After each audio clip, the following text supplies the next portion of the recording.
Welcome to the podcast. Gird your loins, people, because today we're going to dive deep into how to absolutely kick ass and take names as a plant-based athlete. From strength to endurance, fueling to recovery, macronutrients to micronutrients. We're going to lay it all out. We're going to bust a few myths. We're going to answer some common questions, including, of course, the big one: where do you get your protein? And my guests for this adventure are my friends Matt Frazier and Robert Cheeke. Together, they co-authored this fantastic new book, The Plant-Based Athlete, which is essentially the ultimate guide to maxing out peak performance the plant-based way, which is a drum I think you guys know at this point I have been beating for many, many years. If you're a day one fan, then you remember Matt from way back on the show, episode 54. He's a plant-based marathoner, ultra runner, and the man behind the NoMeatAthlete.com community, books, and podcast. Robert is a former champion vegan bodybuilder, public speaker. He's the founder of Vegan Bodybuilding and Fitness, and just a super solid dude who's been absolutely crushing it on nothing but plants for more than 25 years. This is a fun, super informative, plant-fueled mind meld that I have no doubt will leave you empowered to upgrade your daily plate and crushing your fitness goals. So please hit that subscribe button. And here we go. This is me, Matt Frazier, and Robert Cheeke.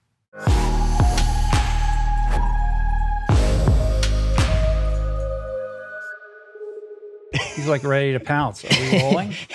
We're good. The OG plant-based crew is in the house. Good to see you guys. Thanks for having us, Rich. Yeah, you too, Rich. It's good to be reconnected with both of you. It's been a little while, and all of us go back pretty far.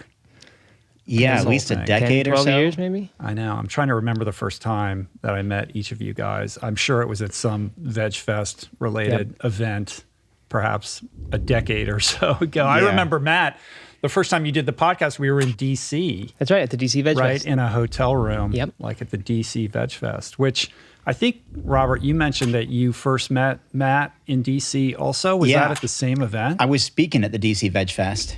It was a year or two before that. Oh, it was? Yeah. Uh-huh. But Yeah. you guys go way back as well. So We do. I've been just, wrapping my head around having you guys back on has taken me down a little bit of a memory lane, and I was just remembering the early days. I mean, Robert, you've been doing this for 25 years. You've been doing it for Matt for 12 at this point. I'm at 15, and I was just remembering in the early days, like thinking about who the mentors were, what the landscape looked like, where the resources could be found. And it was basically Brendan Brazier's book, Thrive. It was his Vega products that I had to drive all the way to Erewhon in the middle of there was one store in all of Los Angeles that sold it, and I would drive all the way across town, like an hour and a half to get it. And then shortly thereafter, Matt, you launched your blog, No Meat Athlete. How long ago was that? When did that That was 2009. 2009, right? Yep. And Robert, you had veganbodybuilding.com. Yeah, we went way live back. February 2003. Wow. But I was making T-shirts back in 2002. Yeah, you're the original DIY vegan plant-based athlete dude who's been banging the drum for longer than most. It's been such a DIY thing. Doing things I didn't know what I was doing, making T-shirts, self-publishing books. I was just telling Matt on the way here, I put myself on a college campus speaking tour and was just trying to find my way around to buildings, to get to the right place. Sometimes speaking in front of 5 people that I would spend $700 out of pocket. Yeah, you're the guy who come out to the parking lot and let me pop the trunk open. I got all kinds of swag for you. I was. We've all been that guy. Rip Esselstyn had me speak at the Whole Foods Market World headquarters in 2010, I believe. My book had just come out, and I was traveling in my Prius and just sleeping in my car, unless I had a friend to crash with, and that's what I was trying to do, just to get off the ground. Right. Well, a lot has changed since A lot has then. changed. We're in a very different moment, and I suspect both of you are gratified by the cultural tilt in the direction of things that you guys care about and have been talking about for a long time. Yeah, absolutely. I mean, it's so different to be a plant-based athlete these days than, even 5 or 10 years ago. Just so different. Yeah. I mean, in many good ways, it's also a lot easier to get the junk food. Doesn't mean quite the same thing to be vegan anymore. But I mean, yeah, it's reaching so many more people. Yeah, it's crazy. We're very grateful. And that's the right word, Rich, is grateful. You know, we have that gratitude. I mean, we were believing in something a long time ago, hoping that it would take off, hoping that it would strike a chord with people, hoping people would embrace it. And you know, obviously people like you and others have given this a bigger platform. Yeah. It's been amazing. I want this to be really instructive for the audience with a lot of, you know, kind of tactics and strategies that will be helpful to people that are all lifted from your amazing new book, which we're going to get into. But I think it would be good to just introduce yourselves a little bit. I want to spend a couple minutes on each of your respective backgrounds, because I think that helps contextualize everything that we're going to talk about. So, Robert, we can start with you. I mean, I know you grew up on basically a farm in Oregon, right? And at a very early age made this shift. Yeah, I grew up on a farm in Western Oregon, Corvallis, Oregon State University town. My father was a professor at Oregon State University. That's where I met my mother. He taught animal agriculture, right? Animal science. He actually is, or was at the time. He's retired now, but is a world expert on raising animals for food. So when I was a young kid, he traveled to every continent except for Antarctica. He wrote 15 textbooks for college students about raising animals, particularly raising rabbits. And he would travel raising around. rabbits for food? Yeah. So he would go around to different countries around the world teaching various students or cultures about the efficiency of raising rabbit meat. So he even won a rabbit Oscar in the 80s, I think, as a top rabbit researcher in the world, and wrote a bunch of textbooks. And that's the background that I came from. I used to raise rabbits, and I would show them in the 4-H county fair and sell them at the auction. And I did that with dairy cows, with chickens. And I came from this farming background. And not only that, but that animal science background, where both of my parents were animal scientists and were very concerned that in 1995, when I became vegan, really out of respect for my older sister, who was organizing an animal rights week at our high school, that I wasn't going to get enough proper nutrition. I mean, this was slightly before the internet, 1995, or at least before the public internet. There was a lot of fear that you're just not going to get enough protein, and you're going to be malnourished. And on top of that, I think part of my story. When I was in 8th grade, I weighed 89 pounds. I was up to the massive 120 by the time I was a sophomore in high school and became vegan. I was a small guy. Right. I was an endurance athlete. Well, let's hold on. I want to back up a little bit. So, do you have other siblings besides your sister? Yeah. You do. Yeah. So my older sister Tanya became vegan, vegetarian at a young age. Maybe she was 8 or 10 or something. And then my younger brother Ryan was always the cowboy guy, always the farmer. I mean, driving the big truck, gun rack on his pickup truck, bumper stickers like "Enjoy a juicy steak tonight." Cowboys do it in 8 seconds. All this stuff. And then my youngest brother Clark, who was 11 at the time, became vegetarian when I became vegan in December of '95. Three of the kids in your family go vegetarian, vegan. Yeah. This is a classic, like, teenage, rebellion against the ideals of the parents. I mean, your parents must have lost their minds. Everybody lost their minds. Can you imagine the holidays? And my sister was especially outspoken. We would go to protests. We were involved in animal rights. Right, like Food Not Bombs. Exactly. Right? We ran Food Not Bombs. We ran Food Not Bombs in Corvallis. I was making soup for people in need or anyone who was hungry and serving it in Central Park in my town for years. Rejecting the rabbit stew at dinner. Yeah, but also being 15 and not knowing exactly what to eat and not having these resources, like you mentioned, Brennan Brazier and others, they weren't there. John Robbins had a book. There are a few other resources. Howard Lyman was big back then. But as an athlete... Peter Singer. Yeah, but as an athlete, it was, nothing. What do I do? And I was a 5-sport athlete in high school and had aspirations of doing something well, after that. Right. So it's basically a lot of tofu sandwiches. A lot of tofu. Dogs. I even tried to get sponsored by a tofu company back before I collected every package and saved them in my closet, which I know sounds weird, but every package of like tofu hot dogs and bologna and all that from Eve's Veggie Cuisine, I saved hundreds of packages and took photos and tried to get sponsored. It never worked out. And you started as a runner, and then didn't get into. Did you run at OSU? 1 year, at Oregon State University. It was a running club, not to be confused with the University of Oregon for people listening. The mega, successful athletic program. But we had a running club back then. Now it's a full-on track and cross-country team. But back in the 90s, 98 or 99, I ran there. So when did the bodybuilding thing kick off for you? Right after that, late 99, I bumped into an old childhood friend, Jordan Baskerville, who is still one of my absolute best friends today. And he introduced me to the sport of bodybuilding, a sport I didn't know about. In fact, I was kind of grossed out by those magazines that I would see at the grocery store with all the veins and muscles on the cover.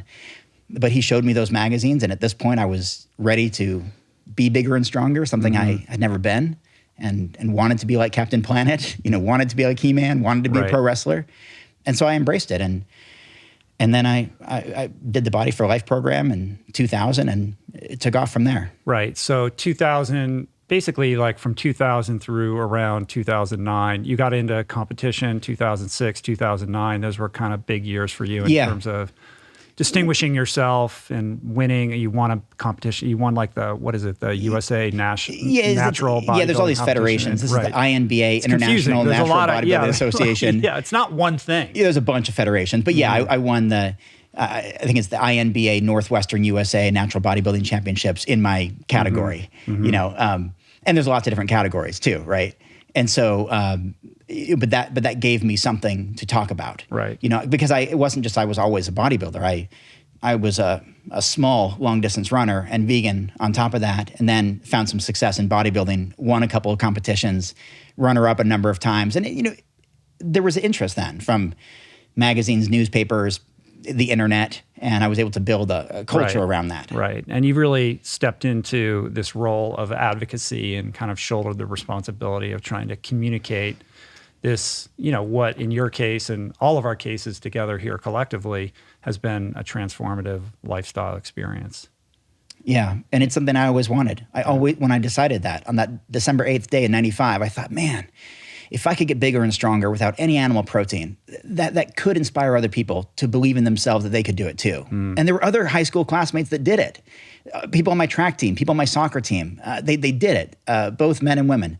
They embraced it, at least for a period of time, and we had something building there. And then it just continued to pick up where you'd meet someone else who was a plant-based athlete. We didn't call it plant-based back then, but another vegan athlete. You'd meet someone and it was like, okay, this is really starting to take off a little bit. Right. Maybe there's something to this. There's something here. Yeah. Fast forward to Game Changers and kind of everything that's unfolded in the wake of it. So it's cool. Matt, when I think of you, I think what's powerful about your story and your message, and obviously I want to hear from you, is that you are a very kind of relatable person. You're somebody who's kind of a middle of the pack runner who just went on his own journey of trying to optimize your own performance in your own way. I think when I first met you, you weren't even fully plant-based. You were vegetarian, I think. That's possible, because when I started, there were fish recipes in the very early days of No Meat Athlete. Because I was like, fish doesn't really count as meat. I'll just call this No Meat Athlete, and I was thinking I might become vegetarian. Didn't know what vegan was, just thought. Right. So I started with fish, and it didn't even occur to me that that might make some people really angry. And I mean, now having done the internet for 12 years, I know that how dare you change your mind and evolve? Yeah, right. I know. But yeah, I was vegetarian for I think the first 2 years of doing my blog, and people like you, people like Brendan Frazier, people like Robert, just the exposure to these ideas. That's what moved me towards veganism, and really it was the ethical side of it. But seeing you guys do it, that's right. Made it. And you started NoMeatAthlete.com in kind of the heyday of blogging, right? When blogging was that's where we were all going to various blogs to get our information. Still to this day, you've continued to do this and grow this amazing community that you have. And I like how kind of authentic and transparent you are about this journey with respect to running and how you continue to kind of iterate and evolve and learn when it comes to nutrition. Yeah, I think that is, you're right. That's what people have been attracted to about the site. I was never an elite athlete by any means. In those early days, I was searching for help in qualifying for the Boston Marathon, which when I started out, I would say I was middle of the pack. And that was for me, elite level accomplishment, which, there's tons of people qualify for Boston, but it took a ton of work for me to get there. And the last bit was when I did finally go vegetarian. It was 6 months after that is when I finally qualified. Even though I didn't go vegetarian for that, I mean, I was going for ethical reasons. And then in my search on the internet, thinking okay, if I really want to do this, and that's why I was eating fish still, because I was worried about protein. like what I need to make sure I'm eating right. And I started looking around, and I must have found Robert's site, but I didn't find anything for endurance athletes. Like I missed the whole Brendan Brazier stuff because he didn't have a blog or anything that was easily findable. So I said, well, man, there's nothing here for people who want to be vegetarian athletes. So I'll just start writing about what I'm doing. Not that I have any expertise. I'm just going to share what's working and what isn't and how it's going. And that really has been what No Meat Athlete stayed. Like that's still what I do. It's just write about what I'm doing or what our team is doing, because I'm a little bit less involved in the day-to-day writing. Huge team. I wouldn't say huge. I think we've got. I don't know. On the site, it looked like there were like 12 people. Well, yeah, because we launched a supplement company called Complement a few years after that, and that company has grown much faster than No Meat Athlete actually did in terms of hiring team members and all that. So we've got a bunch there. So your first stab at the Boston Marathon, you ran like 4:30 plus or something like that, right? I ran my very first marathon. I had no idea that I had no business even thinking about qualifying for Boston, but I wrote that down as my target finish time on the application or whatever. I wrote down 3:10 and I finished in 4:53. So I was 100 minutes too slow. Over an hour and a half to drop.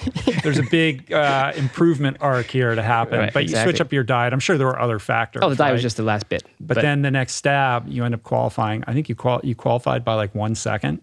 You just got in under the nose. So I think this story has gotten better and better. It's one of those stories about the fish we caught, right? Yeah.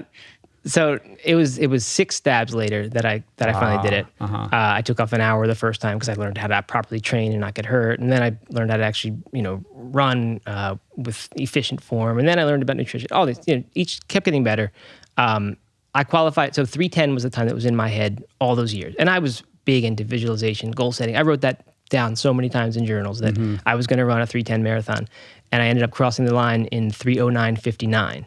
So it sounds like I did it by 1 second, and I did, but it turns out that they gave you a minute. They gave you then a minute grace period. So 3:10:59 would have done it. So I qualified by a minute. It's a better story, though. So much better. Yeah.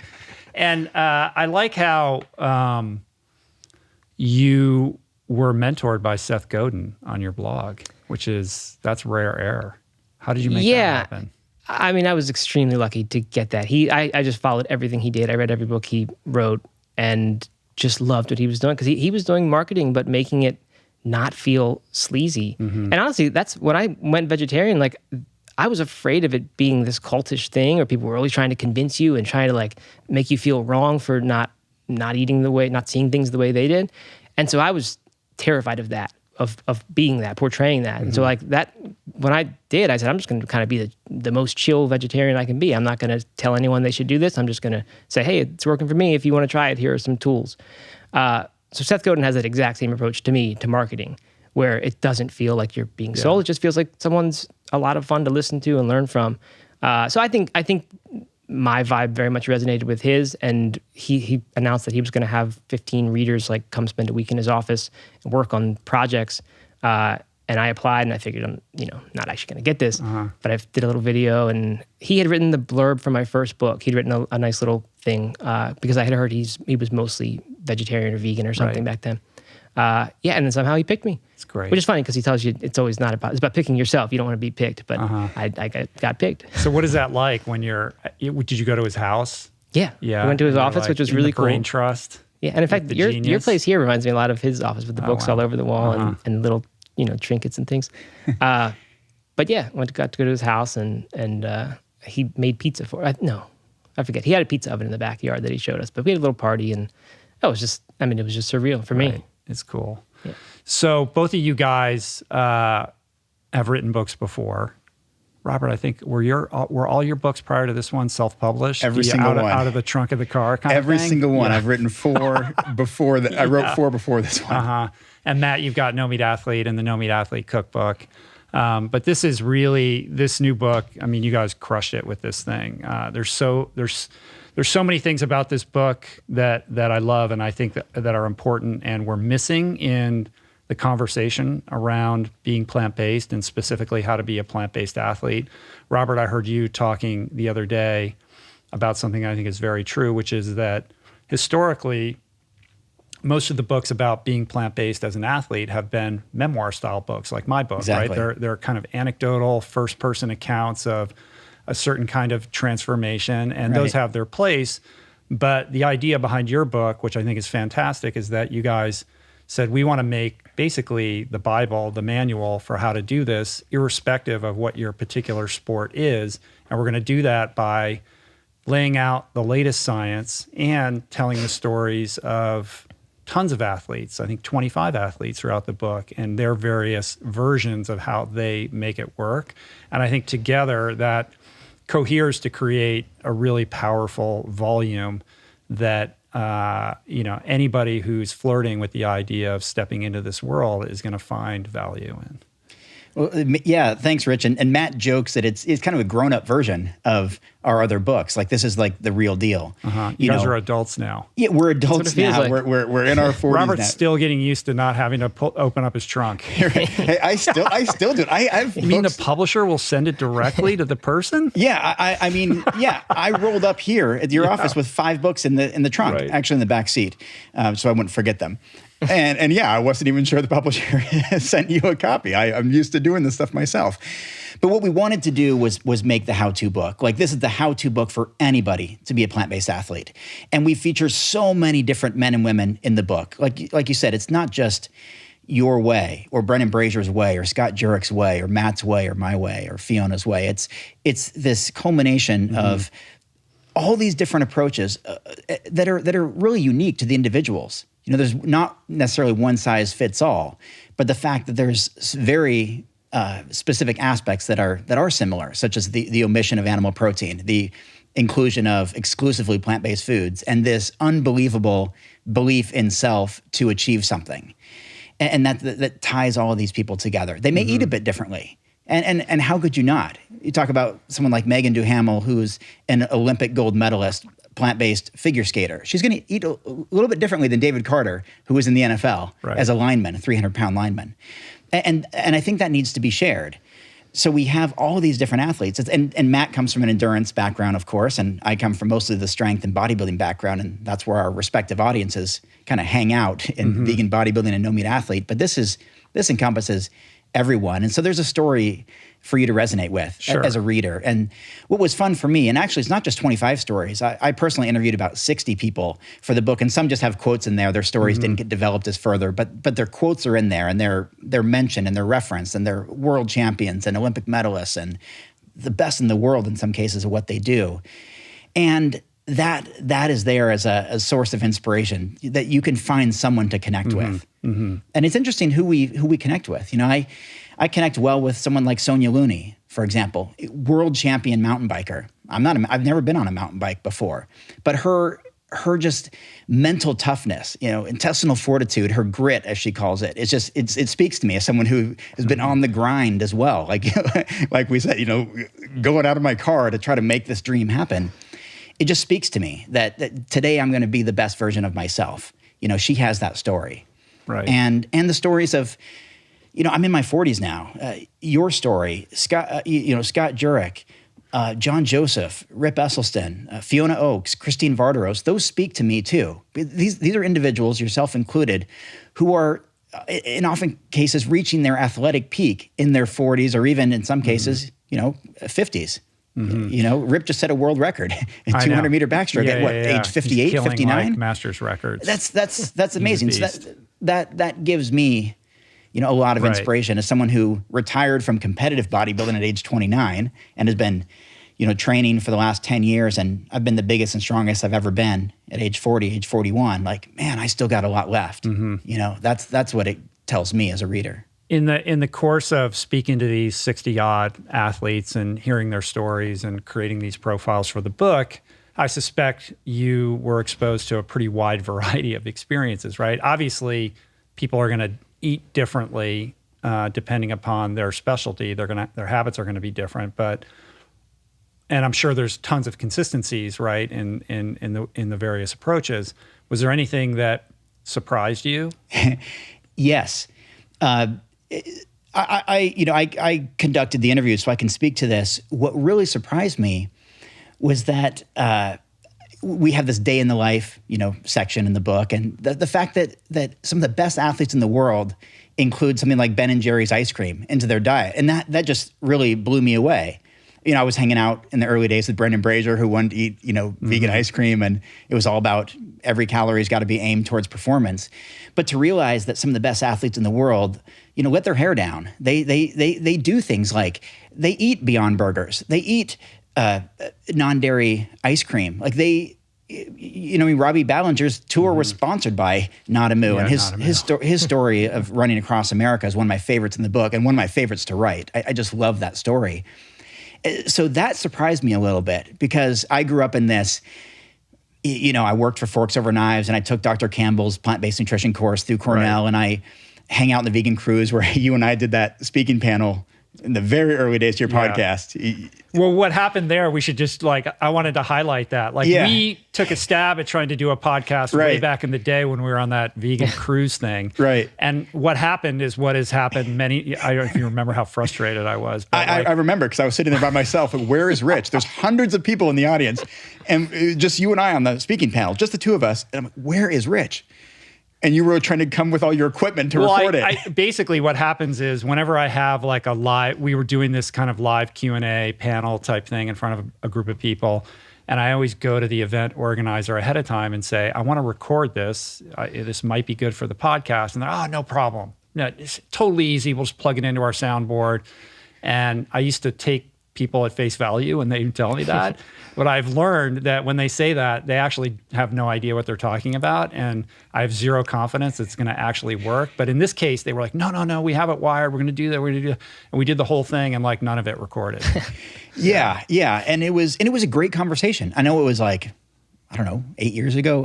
Seven? A long time ago. I think it was probably 7 years ago. Yeah, it was a long time ago. But I remember, because that was actually a bit nerve-wracking for me, because you were really ascending as one of the big plant-based athletes, and just the two of us, there's nowhere to hide.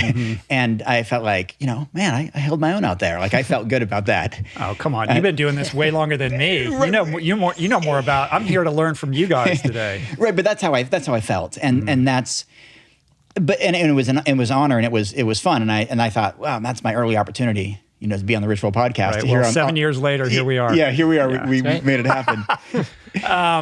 What was I asking you though? No, I lost my train of thought. We're talking about the similarities of the people interviewed. Right. And so I came from that background of Forks Over Knives and T. Colin Campbell, who, great role models for me, heroes of mine. It's such an honor to have endorsement for the book. But I felt that level of perfection was necessary. And I lived that way. I wrote my self-published book, Shred It, that way, that it was no processed foods, no sports supplements, none of that. And what I found later was that I was trying so hard to please other people because their name was on the book, or I viewed them as my heroes, and I wanted to live just the way that they described. But then, now that I've been on this vegan cruise 10 years in a row, I would see people like Dr. T. Colin Campbell eating vegan pizza at midnight. I'm like, oh, there's room for that.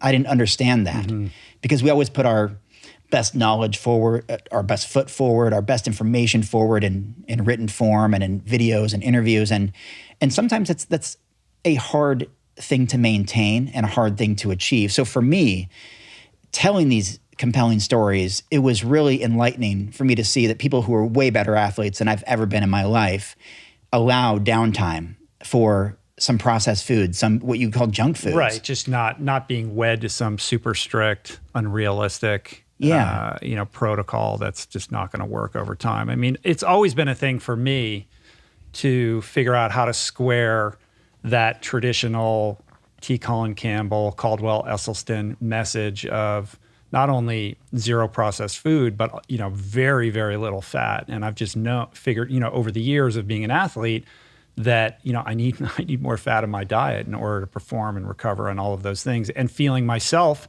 guilty that I couldn't get completely on board with that strict protocol. Yeah, and I thought it was important that we shared that message in this book, because some of my other books or other people's books in this space have been very specific about a program. You need to eat this certain way. And I realized you don't. And there's lots of different versions of a plant-based diet that work completely differently for the California state record holder in powerlifting. Right. Nick Squires is always on Twitter talking about how many Beyond Meat burgers he eats. And that guy's hilarious, puts by the it way. Away like crazy. Yeah, he's anyone listening, you got to follow that guy on Twitter. I mean, he's just hilarious. But in his weight class, he's the strongest person in the state of California, which has nearly 40 million people living here. And he's been plant-based and ethical vegan for a long time. And he's incredible. And I think we have to recognize that. We have to recognize that there's so many different ways to do this. And by showing that day in the life routine from morning till night that so many athletes shared in the book, that was even a wake-up call for me as someone who's been doing this for a quarter century. These are way better athletes than I've ever been, and they allow this kind of flexibility that is important for all of us as readers to recognize that that's the truth. That's the reality. Right. It goes back with Esselstyn and Campbell. It goes back to this fact that there just haven't been this movement is new enough still that there's still a relatively limited amount of resources about it. Like it's growing so fast now.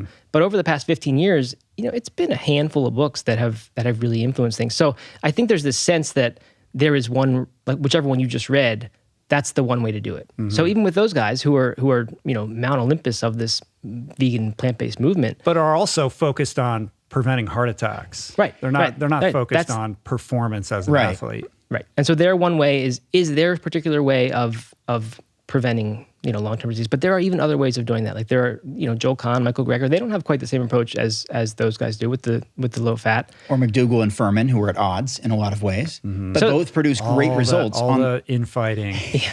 But I think that's a lot of infighting. As the movement grows, as does that. But I think. I mean, everybody has contributed to this movement, but I think the idea that this one way is the right way to do this, I think that's a disservice because it makes it seem like this diet must be hard. You must have to be really careful if you're going to be plant-based. You have to be this specific and do these specific things. What the number of athlete accounts in this book show is that that's not really true. There are so many ways to do this because it's a versatile diet. Like it's not something that you have to exactly get right. There are a few little nutrients you probably need to make sure you get, but you don't need to be more careful doing this than you do if you eat McDonald's all the time. I mean, I'd be more careful on a diet that involves lots of that food than one like ours. Right. Sorry to interrupt the flow. We'll be right back with more awesome, but I want to snag a moment to talk to you about the importance of nutrition. The thing is, most people I know actually already know how to eat better and aspire to incorporate more whole plants, more fruits, vegetables, seeds, beans, and legumes into their daily routine. Sadly, however, without the kitchen tools and support, very few end up sticking with it. So, because adopting a plant-based diet transformed my life so profoundly, and because I want everybody to experience some version of what I've experienced, we decided to tackle and solve this very common problem. The solution we've devised, I'm proud to say, is the Plantpower Meal Planner, our affordable, all-in-one digital platform that sets you up for nutrition excellence by providing access to thousands of highly customizable, super delicious, and easy-to-prepare plant-based recipes. Everything integrates with automatic grocery delivery, and you get access to our amazing team of nutrition coaches 7 days a week and many other features. To learn more and to sign up, visit meals.richroll.com. And right now, for a limited time, we're offering $10 off an annual membership when you use the promo code RRHealth at checkout. This is life-changing stuff, people, for just $1.70 a week, literally the price of a cup of coffee. Again, that's meals.richroll.com, promo code RRHealth for $10 off an annual membership. All right, let's get back to the show. So why don't we walk through, in practical terms, how one who is thinking about perhaps jumping into this, how one would do it. When we talk about being plant-based or vegan, by definition, that all that says is that we're not eating animal products, and it says nothing about what we are eating. And bearing in mind that this can look different ways for different individuals, like how do you speak to that person who's tuning in right now, who's just saying, tell me how to do it, or is under the impression that it is unbelievably restrictive and it's going to require all this time and this prep. Like, we can do a little bit of myth busting along the way. Yeah, I think it's important to acknowledge what your favorite plant-based foods are to begin with.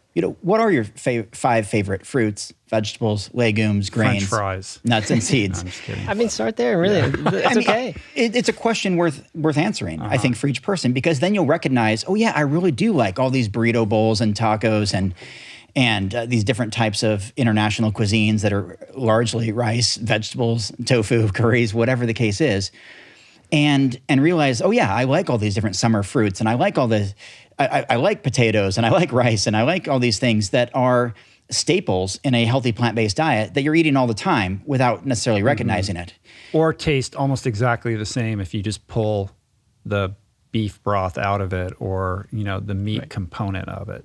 Yeah, and also recognize that a lot of people who do eat animals tend to eat like the same 4 of them all the time. They eat cows, chickens, pigs, and fish, I guess, maybe, or there's not a lot of variety there. The variety is often the broccoli, the green beans, the cauliflower, the beans, the wild rice, the salad greens, the seasonings, the herbs and spices, the condiments that are all plant-based. And so just find those staple foods that you really do enjoy. It doesn't mean you have to eat tofu all day long. It doesn't mean you have to eat a certain thing. So what do you have for breakfast? Maybe oatmeal or cereal? Easy, plant-based, right? And then add a little to it. Put some berries on there. Put some walnuts on there. Get those omega-3 essential fats. Get the antioxidants from the dark pigment fruits. Add more calories to it. More oomph. More power for the day. Or your green smoothie. Just do it without any whey protein or casein protein or dairy. Non-dairy yogurts or like I said, cereals or fruit platters. Like there's breakfast. And then explore foods like potatoes and yams and sweet potatoes and lentils and beans and rice and some of these heavy 500 calorie per pound, more calorie dense legumes and grains and root vegetables for lunch, or things that you already eat. Sandwiches, wraps, burgers, find a plant-based version. They're everywhere in anywhere America now. Mm-hmm. So it's making those changes that you don't feel any deprivation, or you don't feel like it's a chore or a hassle. It's like, these are the foods I already like. I'm just having a plant-based burger now, or plant-based pizza. Matt and I had pizza last night, when we rolled into town. And these are available now for people. So I think it's finding the foods that you already like. And then I think there's a necessary understanding of calorie density and nutrient density, at least as far as getting the most mileage from your plant-based diet. Yeah, because that's one of the things that I hear often. I'm sure you do as well. Like, I tried this, but I was hungry all the time. Yeah. I'm like, you're not eating enough. Right, or as frequently enough Yeah. in many cases. Yeah. Well, can I tell you a scenario? Sure. So this is what you're here to do, Robert. Tell me the scenario. So this is so common. I've watched this over the last 25 years. And people often come to me in conversation or email with this topic. So let's say you're a male athlete, because I interact with a lot of them through the bodybuilding sphere. So they're consuming, let's say, 3,000 calories on an omnivorous diet, right? Mm-hmm. Then they switch to an all plant-based diet.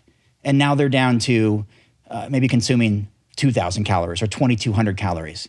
And they're like, man, I've lost some, I've lost some weight. My energy's gone down. I'm not as strong. And so, I mean, you just cut out a third of your calorie intake without being aware of it, until once we evaluate it.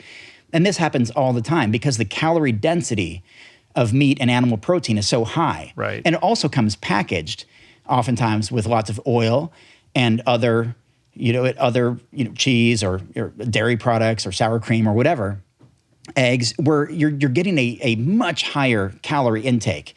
And so if you're a football player, a bodybuilder, a weightlifter, a basketball player, really active in any kind of sport, and you significantly reduce your calorie intake because you're eating salads and fruits and vegetables, and you're just omitting animal protein without an awareness of calorie density, of course you're going to have lower energy.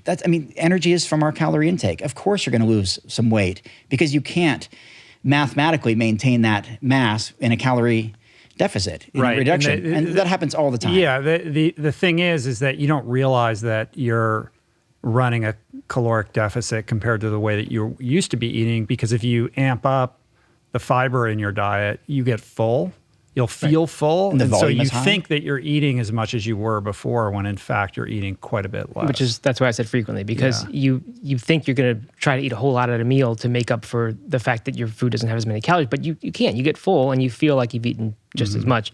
So the trick for me when I'm trying to put weight on or keep weight on is just eat more often, just as much as I can. Right. Not at any one meal, but just throughout the day. Let's talk a little bit about the why. Like, why, we probably should have started with this. Like, why is this something that people should be thinking about? Like, why is this a better way to go?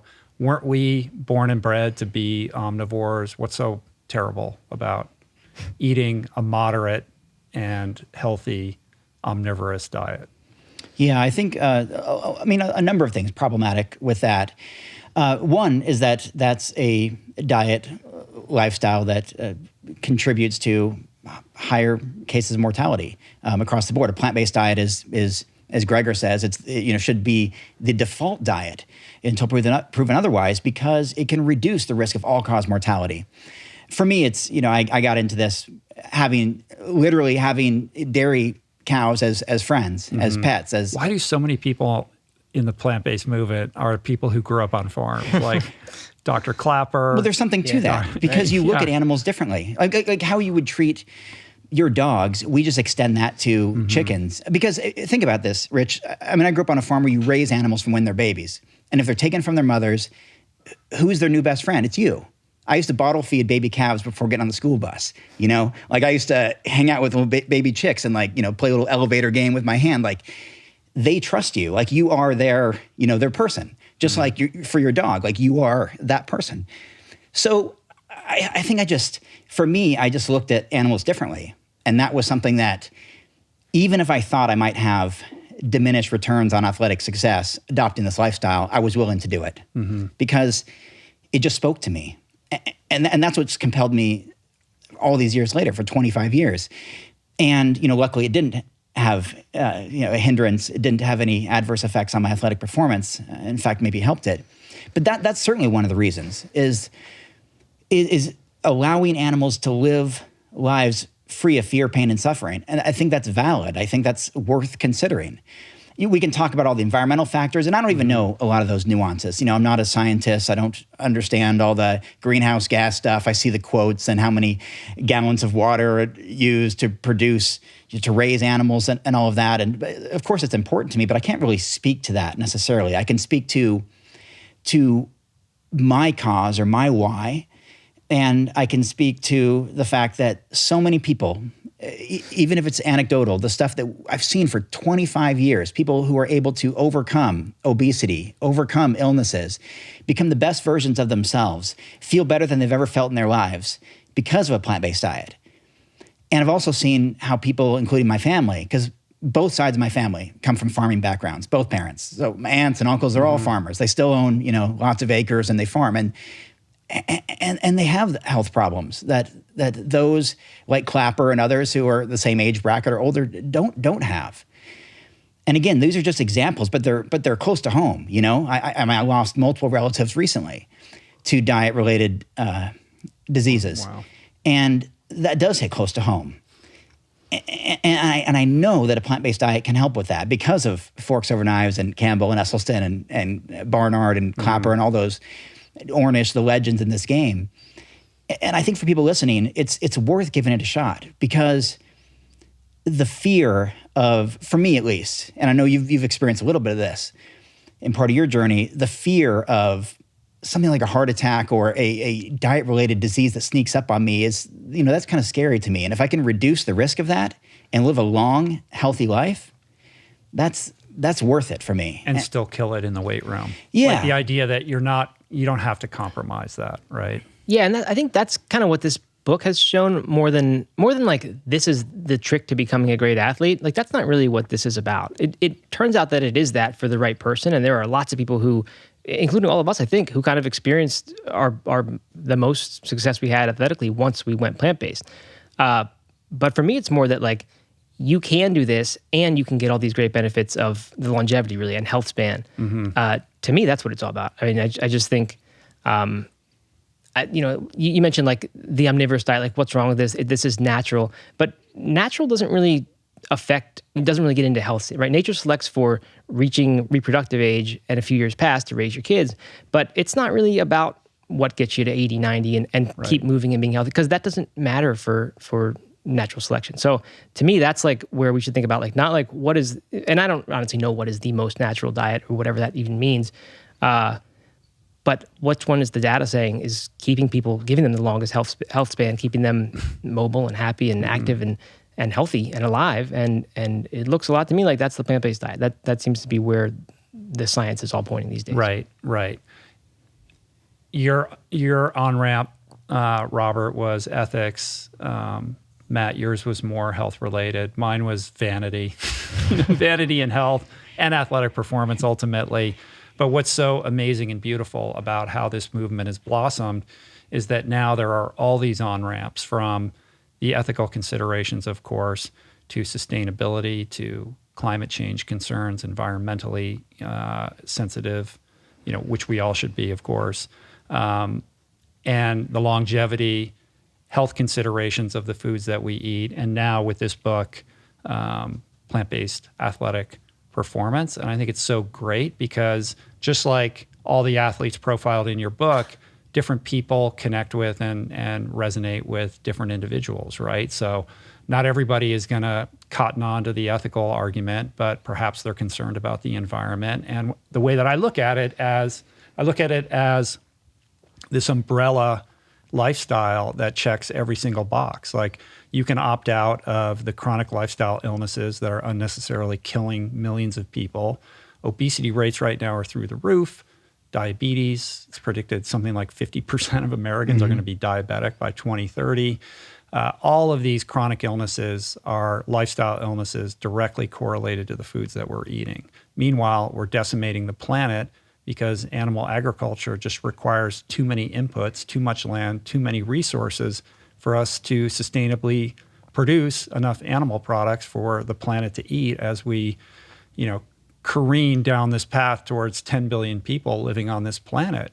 But the fact that, the truth is most people are walking around thinking about themselves. They're like, that's fine, but like, I just want to be buffed and I want to eat what I want to eat and I want to be able to kill it in the gym or, qualify for Boston or whatever it is. And the truth is that all of those goals are not just possible, but more possible by dint of learning what you guys have laid out in this book.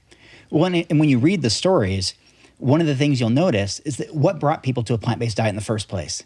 For many people, it's inflammation.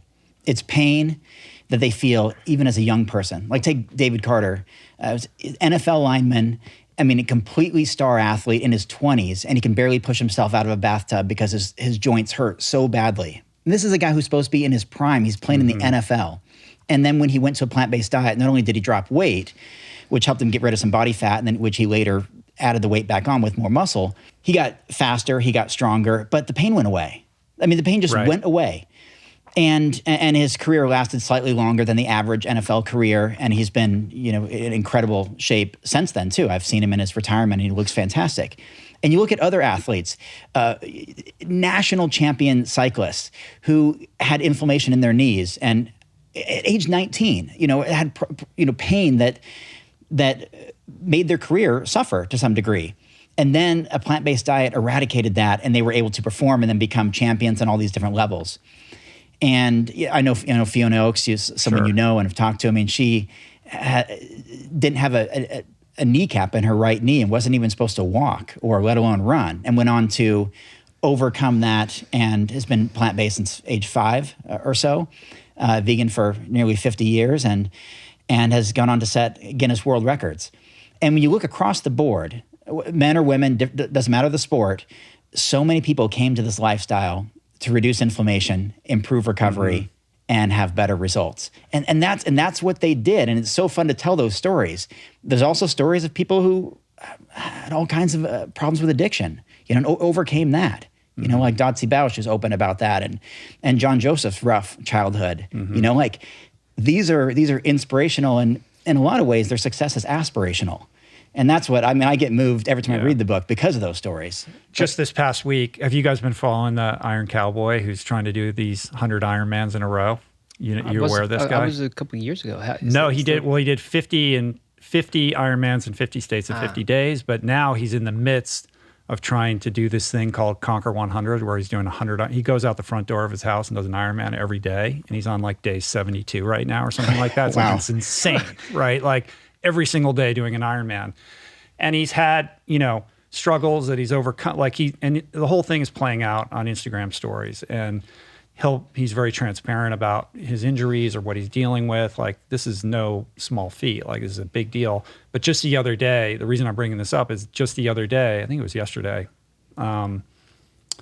he switched up his diet like a week ago.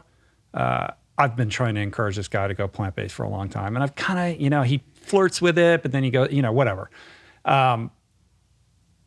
I don't know what he was eating, for the first 50 some odd of these Ironmans, but he switched up his diet. I can only suspect that it became much more whole food based and more plant forward or plant leaning. I'm not going to say he went plant based. I know he didn't, but I know that he started building into his daily routine a lot more whole foods. And he said that he dropped 5 pounds of inflammation. And then the next 4 days, he felt the best, like through 68 to 72 of these Ironmans, he said he felt the best that he had felt so far. So my point being that inflammation is not just a real thing. Like that's an extreme example of the impact of the foods that you're eating on your body's response to exercise-induced stress and how important it is. So if you're looking to recover, eating a plant-centric diet, plant-based diet is going to take you a long way towards reducing that inflammation that impedes your body's ability to repair itself in between workouts, and in turn, of course, will power you through bigger breakthroughs than you would have ordinarily, because that inflammation stunts your body's ability to adapt and grow. Yeah, that's like everyone always asks what the mechanism is. They're like, well, why is a plant-based diet supposedly so much better for sports if you're claiming that it is? And no one's ever really known. We don't know what it is. It seems like you stop getting injured. But Brendan Frazier back in the early 2000s was saying that it was when he experimented with a bunch of diets back in high school, he found that this was the one that let him recover fastest and get back, so he could get in 10 workouts in a week when the competition could only get 6 or something like that. And so I think that's a huge part of what of the story behind why a plant-based diet seems to be so good for sports, is that the anti-inflammatory compounds that are just naturally part of it without even trying, much less if you actually do try and seek out the foods that would maximize that. It just allows you to get back out there faster and be back out there 100% or very close to it, rather than every time you come out, you're a little bit worse, so that eventually an injury follows. Mm-hmm. One of the things that I love about the book is that you really catch us up on the latest research, right? Like if your starting point is Brendan Brazier's book or, Michael Greger's book or whatever, there's been a lot of science that's gone down in the interluding period, right? So when you dug into the science to put this book together, what did you discover in terms of the more recent stuff that's been going on that perhaps people are not aware of? Yeah, that was really the exciting part, because there haven't been a ton of studies, but in the last year or two, they're just exploding. And we even got one in the last minute. You know how it goes with editing and your final pass. We snuck one in that I think got in there, something like an April 2021 study, a strength study, because we got the endurance study in there, the one in Montreal already, with the plant-based women versus the omnivorous women, and they all had better performance, like across the board. The plant-based athletes had greater endurance, greater strength, greater, whatever the results were. But now we're seeing it in strength as well. And that's something that has always been kind of eluding us. I think we've known, even just observationally, I mean, look at you, look at Matt, look at Scott Jurek, one of the greatest runners the world has ever known, Brendan Brazier, Fiona Oakes. It's so common for athletes to excel, endurance athletes to excel on a plant-based diet. But to now see actual studies that put men of the same age group, the same body size, the same training background, put them on a plant-based diet or an animal-based diet, and even supplemental protein that is exclusively plant protein versus exclusively whey or casein protein, and see them reach essentially the exact same strength results or muscle size results. They measure both often. And I think that is really, really exciting. And we're not here to say, that we're unequivocally better. We're just better because you can't. I mean, look at the Olympic Games, look at the NFL, the NBA. There's a lot of people powered by an omnivorous diet. Now, that doesn't speak to their long-term health, but as far as performance, we can't necessarily say we're just completely better. But what we can say is we now have studies, we have trials, we have these things that have been conducted for months to show that after 12 weeks or whatever period it's been, those on an exclusively plant-based diet built the exact same amount of strength and the same muscle mass as those on a standard omnivorous athletic diet. And that's exciting. And some of those have just come out. You know, I follow Garth Davis and others who are really quick to share those. And it's like, okay, we got to get that one in the book now, right. You know, because it's just coming out now. Right. Matt, you're a runner. Robert, you're a strength athlete. It's an interesting pairing because I think it is true. Like sort of to date, historically, the narrative has been coming from an endurance perspective, right? All these runners, who are experiencing these results going plant-based, that's a very different beast than the strength, agility, and power athlete. Like whether you're in the NBA or you're a power lifter or a bodybuilder, I think that's where the information gap is a little bit because people who are interested in that see all the runners and they're like, yeah, but that's not my jam. Right. But I mean, there are Olympian powerlifters, right? Sure. But those stories are not as widely known. Sure. Right. And I think that's actually what kind of an approach that James Wilks took with the Game Changers. Right. And James is in our book as well, one of the people we interviewed and shared his story. And I think that was kind of the premise, was he wanted to speak to those strength athletes. He has that line in the movie, all these people like Scott Jurek, they're pretty lean. They're real lean. But then he found Patrick Baboumian and others who are doing this. And one of my favorite examples is one of my best friends, Vanessa Espinosa. I think she's pound for pound the strongest person that I know. I mean, she's someone who's been plant-based for 20 years, ethical vegan, tattooed all over her. She was an All-American basketball player at only 5'3", drafted into the WNBA, went on to become a 3-time Colorado Golden Gloves boxing champion. Her father was a professional boxer. So she got to meet Muhammad Ali and all these people growing up. And then when she got into powerlifting, she almost set a world record in her very first meet, where she weighs at 130 pounds, can pull over 400 pounds off the floor, can squat 365, bench press 250 or so. And we train together, and she uses 110-pound dumbbells in each hand, pressing overhead. We've leg pressed 1,000 pounds together. And I'm almost twice her size, and she lifts the same weight as I do, and she dominates every single sport she's ever been in. She's been an elite champion at a world-class level, and she's totally humble. She's under the radar. She just quietly goes about her business, being pound for pound the best that I've known. And is she part of that vegan strong bodybuilding team that you have? Yeah, she is. And she's in the book, of course, because it's just so fascinating. Right. And there's others too that's one of the fun things. I mean, we can name drop, you and Scott Jurek and some of these bigger names, James Wilks, Rip, but for me, the fun part is telling the compelling stories of those who are under the radar.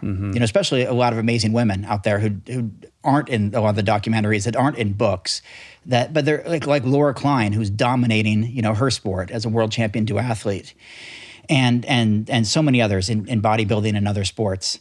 A bunch of Olympic athletes that are just doing amazing things and be able to share those stories. Yeah.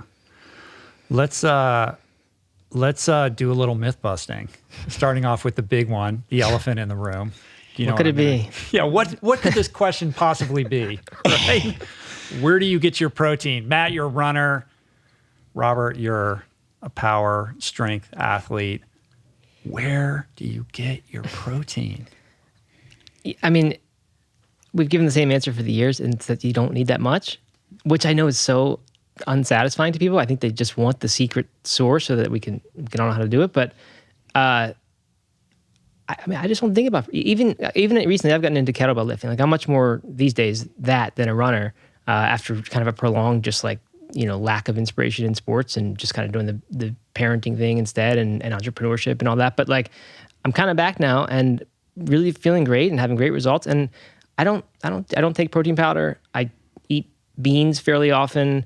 I eat seitan now and then. I eat tofu, which is beans, but it's if you eat whole foods, it's there. I mean, and the recent athlete studies are saying, especially for vegetarian or vegan athletes who don't, and we can come out and say it, you don't absorb plant protein, I think about 10% lower, you get a 10% less sort of efficiency in absorption. So you need to eat a little bit more for sure, but it's not a ton more. And like 3/4 of a gram per pound of body weight, that would be plenty. You know, and the regular non-athlete recommendation is much lower than that. It's something like 0.36 per grams per pound per day. Really not that much. And I think most people are eating way too much protein, which I know we all say that, and people don't seem to believe it. But and I think that's why the question perpetuates, because there is no great answer. Like, oh yeah, this is all you need to do to get that huge amount. But you just don't need that much. I mean, that's what it is. Robert. Yeah, I think it's almost a separate episode. I mean, this topic could just go on forever. But I think it starts with, why do you believe that you need a whole lot of protein? And what is your understanding of protein and what it does? And why are you obsessed with it? I think it's for everyone to answer. Why do we try to optimize our protein intake without optimizing our carbohydrate intake, or optimizing our fat intake, or optimizing our sleep, or optimizing our recovery, or optimizing these other areas of performance that are our hydration? We don't. We focus on protein. I think it's been the most brilliantly marketed thing around, because what it's done is it's convinced people who are not active, non-athletes, it's convinced them that they need to reach for protein enriched food as a beverage when they're sitting on the couch and watching television. If they're going to reach for something, it's got to be protein infused, whether that's a meat product or a beverage or a protein water or anything else, because that's been conditioned that. And even if people who are quite overweight or clearly have consumed a lot of protein in their life, but they still are afraid that they just need more of it.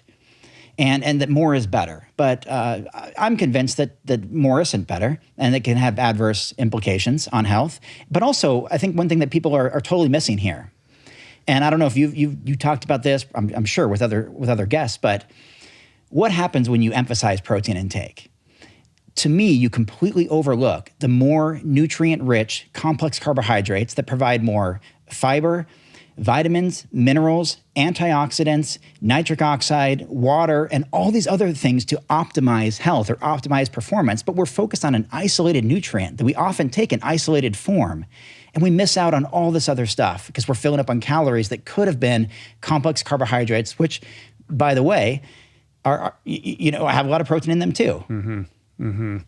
The way I think about it, and let me know how this lands for you guys, is you're correct, Robert. Like, we've been sold this narrative that if you don't drink a protein shake within 10 minutes of waking up in the morning, that somehow you're not going to be able to breathe air in and out of your lungs, that we're all walking around, basically in this constant state of protein deprivation. But I don't know about you. I don't know anyone who's gone to the hospital for a protein deficiency. I just don't think it's a thing. I think you're right, Matt, that almost everybody is far exceeding their daily recommended intake of protein. But for some reason, we've been spun this yarn that we need copious amounts of protein to just live. And I think it's a fallacy. In truth, when you look at food, and specifically plant-based foods, when we're talking about protein, we're talking about amino acids, right? And we're really talking about the 9 essential amino acids that our bodies can't synthesize on their own and that we need to get from our food. Those amino acids are the building blocks of protein. But in truth, if you're grazing randomly on plant-based foods, it's almost like we've evolved, and the plant kingdom has evolved to just automatically meet those needs. Like, you're going to meet your 10% of calories from protein just by eating plants of, a relative spectrum of plants throughout the day, and your body takes care of the rest. Like, it's just not a thing. So when you look at that number, what is it, 0.8 grams per kilogram is kind of like quoted as the main thing. Like, I've calibrated my protein intake against that, and even when I'm training hard, I'm still below that, but I'm improving. I'm not getting injured. I'm making gains. And it's often led me to question, this whole paradigm altogether. And, Garth Davis is probably the most prominent person. He wrote a whole book, Proteinaholic, on this subject matter. We spend all this time worried about our protein intake. Meanwhile, we're all fiber deficient. We're all, micronutrient deficient, we're not getting enough vitamin D or whatever it is. We have all these other gaps in our diet that should be causing us concern, and yet the focus always comes back to protein. Well, let's continue a little bit further. The short answer, which I could have just led with, is that if you consume adequate calories based on your body's needs, you'll get adequate protein. Mm-hmm. You'll get enough protein. That's the thing. It's the calorie intake that's important. So people talk about, I got to build muscle. I got to put on mass. Well, I've put on 100 pounds since I became vegan, 120 pounds to 220 pounds. And for the last decade, I haven't consumed protein powders, protein supplements, or even had an emphasis on protein. That's one thing I wanted to get into you, because you've gone through this arc in terms of your relationship with supplements. Yeah, and with protein. I was consuming, I can tell you, I was consuming 300 grams of protein, 5,000 calories a day for a while. Now I consume less than 100 grams a day. How much of that, sorry to interrupt, but how much of that previously was in the form of like protein powders versus food? 6 a day. I worked for Vega for 10 years. I had, you should have seen, I was like a GNC in my basement. It was unbelievable. I had access to anything I wanted, and I used it as long as it was plant-based. I was doing really sometimes 5-6 protein drinks a day. And I got bigger and stronger, better, just overall better performance, the best I've ever been later in life, late 30s, early 40s, on now a decade without any of those sports supplements, just vitamin B12. Was it just curiosity, or what was the impetus to ditch that stuff and see what would happen without it? It came from when I worked in the Forks Over Knives office, and I was downing Vega like crazy, and Brian and Robbie were the only other guys in the office for a while. And they were teasing me all the time. Like, yeah, Robert's got to have this, protein drink to tie his shoes, then another supplement to walk across the room. And, they just kept on getting on me. Like, here I was working for this film about whole foods and reversing disease and being your best health and all this stuff.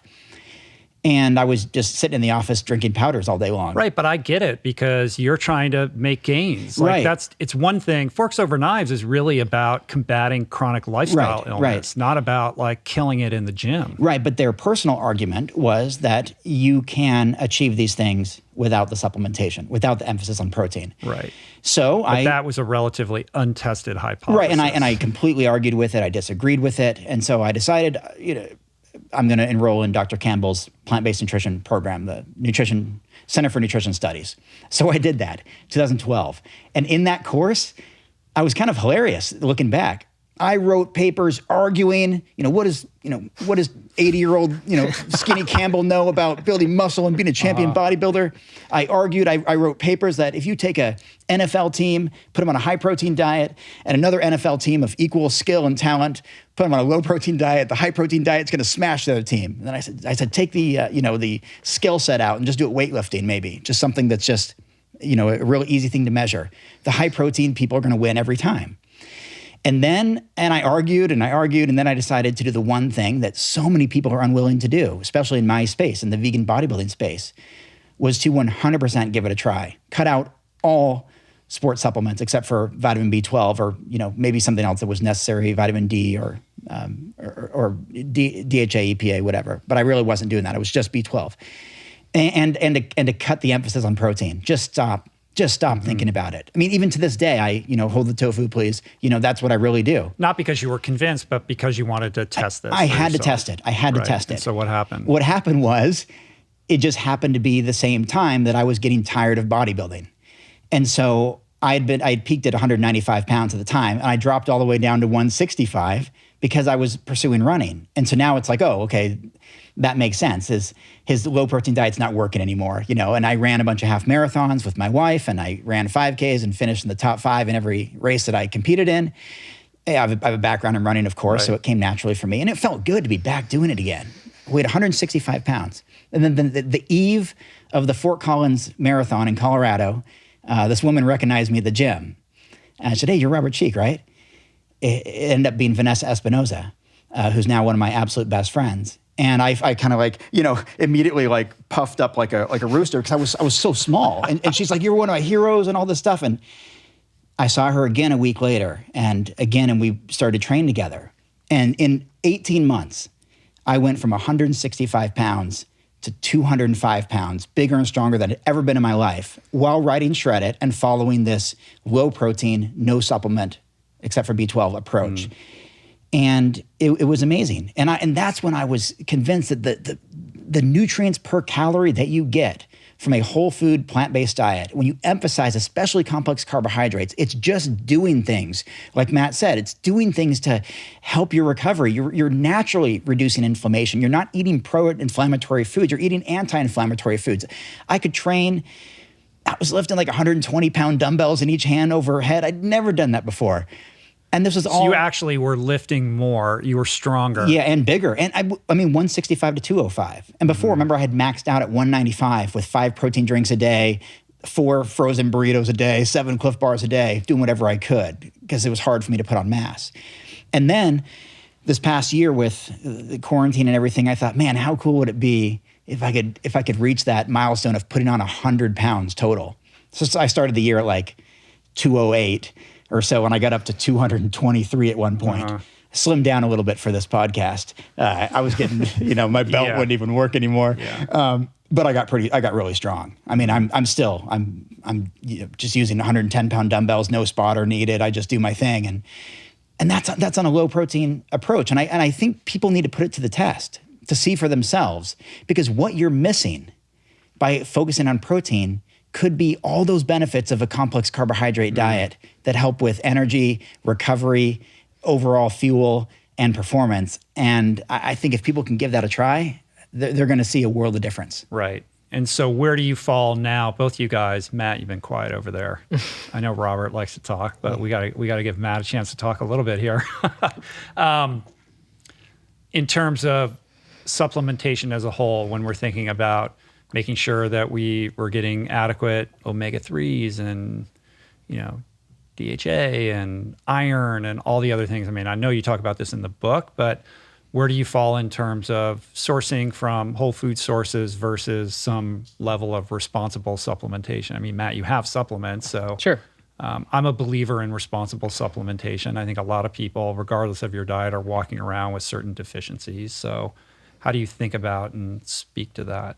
Yeah, so it's good to separate the sports supplementation from supplementation for long-term health and also just short-term well-being. So the protein stuff, to me is an optional supplement. It's useful for some athletes, perhaps. It's useful for older people. Like I said, I don't take protein powder, but I do give some to my kids who are both athletes. And I think it's one of those sort of parenting things where I don't want to do anything wrong possibly for them. So that's my you were talking about that policy. in that podcast recently. And as a parent myself, I'm thinking, yeah, I live this, I believe it, I advocate it, but I really don't want to screw up my kids. Right, it's just different. When you're looking at your kids, you're like, am I doing this right? I want to make sure that they mature and grow and develop the way that they should be. Yeah, and there are also some different forces at play with kids, just because in many cases, at high levels of youth sports, they're competing against kids who are eating, a diet that's going to make them perhaps unnaturally large, like most people eat. So there's a little bit of a balancing act there, while also really still putting their long-term health first and foremost. And that's honestly why I developed that protein powder, was to give to them. Yeah. But anyway, back to the short-term and the long-term supplements, but not sports supplements. A plant-based diet, like we said, is so rich in so many things. But I think most people, you're kidding yourself if you don't admit that it is deficient in B12. That's the one that pretty much is universally agreed upon. There are people who still argue you'll get it from dirty produce or whatever, but with modern agriculture, it's just not in the soil like it was, and we don't eat the soil, we don't consume soil like we used to. It just used to get into our bodies. So that's a big one. You've mentioned D3. DHA, EPA, they're the 2 omega-3 fatty acids that just don't really show up in plant-based foods except for algae.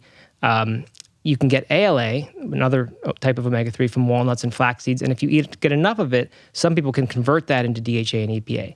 But I think a lot of people are fooled by packaging saying, hey, this is high in omega-3s, thinking I'll just get that from my omega-3s. But really, it's something that I'm grateful that the awareness is increasing among vegan doctors and even among vegan non-doctors, that many people should be supplementing with DHA or EPA. Which is you do it in an algae base. In an algae form, right. Yep. So those are the big 3.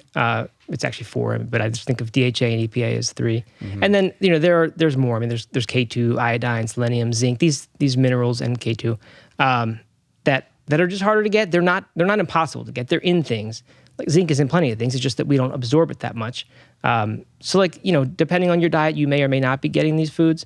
So we make a supplement that has all those things, but That's kind of where I am. Like, I think those big three are important. I think after that, it's sort of an insurance policy. For me, it's like, why not? I don't have any need to, like, as we talked about earlier, like defend this diet by like being so pure as to say I can do this without supplements. That doesn't matter to me. What matters to me is what the science shows leads to long-term health, and that's where I come out. Right. So how do you address the criticism that I'm sure you guys have heard? Like, well, if you need to supplement with B12, obviously this is an inadequate diet. It's exactly what I said. Like before, like, you can make the natural argument, but then I'll make the empirical science argument. Like D is a great example. Like it feels good to go out in the sun and get vitamin D, because like take your shirt off and go out in the sun. That feels good. It's probably a practice that natural selection rewarded. It probably made us healthy and helped us reach that age where we would have offspring and be around to care for them for a little while. But then skin cancer catches up with you, and natural selection doesn't care about that. So to me, supplementing with the D is probably the better choice than to do what is the quote unquote natural way of getting it. Now, I think it's still good to get some naturally, of course, like, be outside, expose some skin, but like, I think the dangers of sun radiation are probably worth supplementing D instead of getting it that way. But the D thing really isn't even a vegan thing. I mean, I had Dr. Andrew Weil in here the other day, and he's banging the vitamin D drum, and he basically said, if you live north of like Atlanta, like you're too far north to really get your vitamin D from the sun, with the exception of a couple months a year, like during the maybe spring and summer, and that's basically it. So there's a huge swath of the population that's vitamin D deficient, and because we essentially live indoors almost all the time, it's the responsible thing to do is to like make sure that you're supplementing appropriately, or just getting your blood levels checked to make sure that you're on top of it. But just going out in the sun in November, if you live in Boston, is not going to do it. Right. And like Matt said, we don't have to sit here and defend the diet, but I did make a little funny comment in the book about, who's out there taking all the Flintstone vitamins? Well, it's not people on a plant-based diet. They're getting vitamins from produce, from fruits and vegetables for the most part. And so you look at the general population, they're in many cases supplementing more. And growing up on a farm and having a animal agriculture professor as a father, I know that animal feed is heavily supplemented as well. In fact, my dad worked as a consultant for some of these ingredients, like yucca and other things that go into these various supplements that go into animal food, which then goes into the animal tissue, which people consume. And so I think a lot more people are supplementing than they think by taking their daily vitamins. There's the secondhand stuff that you get from eating the animals. Right. And then there's even all the fortified muscle milk and all that stuff too, that it's like, well, this is good for protein, but it's all fortified with all this other stuff too. So you also have a whole section in the book about basically natural supplements. They're not technically supplements, but they are a supplement to your typical diet in the sense that there are things that aren't found just in a whole food that you're going to eat. So let's spend a little time talking about what those are. I mean, caffeine, of course. You go into adaptogens, endurance boosting foods like beets. Tart cherry juice is a great one. You didn't have cordyceps in there, though. I guess that's technically an adaptogen. Yeah, was it listed in the adaptogens? We may have mentioned I noticed it there. that maca was left out of the adaptogens. And I was like, I referenced it in my previous book. Okay. You write enough books, like things kind of roll together. Yeah. But you did have creatine in there, which I thought was interesting. So talk a little bit about that. Matt, I've been doing. Because I had all these endurance people in here, but like creatine is a strength thing, right? Yeah, I like creatine. I think the studies that are out on it, and it's been studied now for quite a while.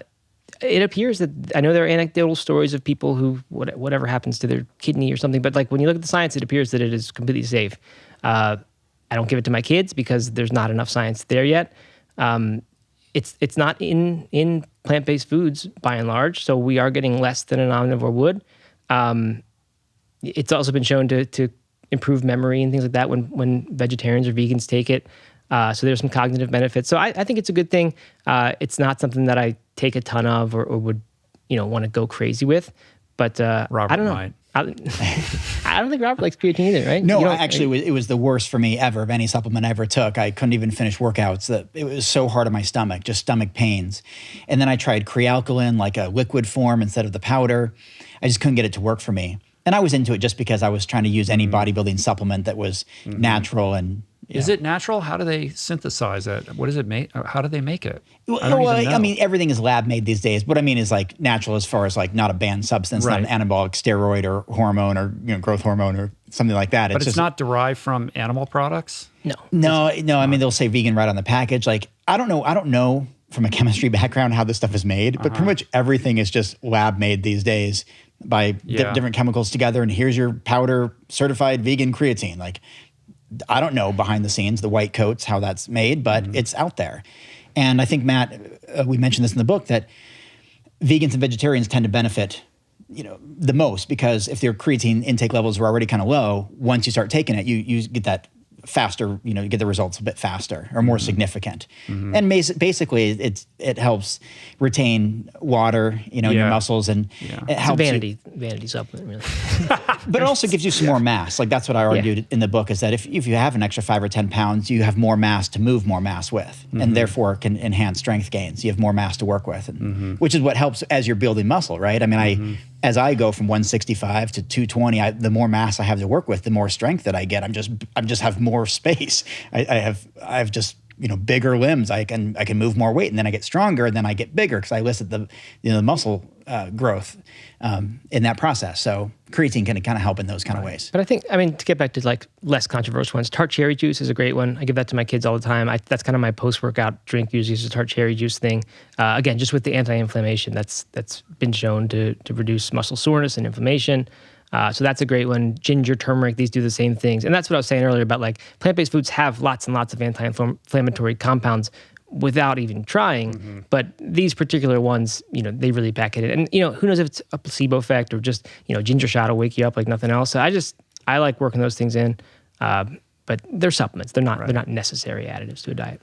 Your son is killing it in soccer, right? You guys like relocated so that he could be on an amazing team.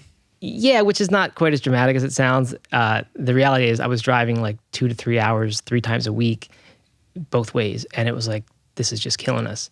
So the new MLS team that starts next season, there's one called Charlotte FC in North Carolina. And so he got into their youth program, which is quite an opportunity. So we started doing that, and we were driving there, and then we were like, well, why don't we just get an apartment there and see how that is?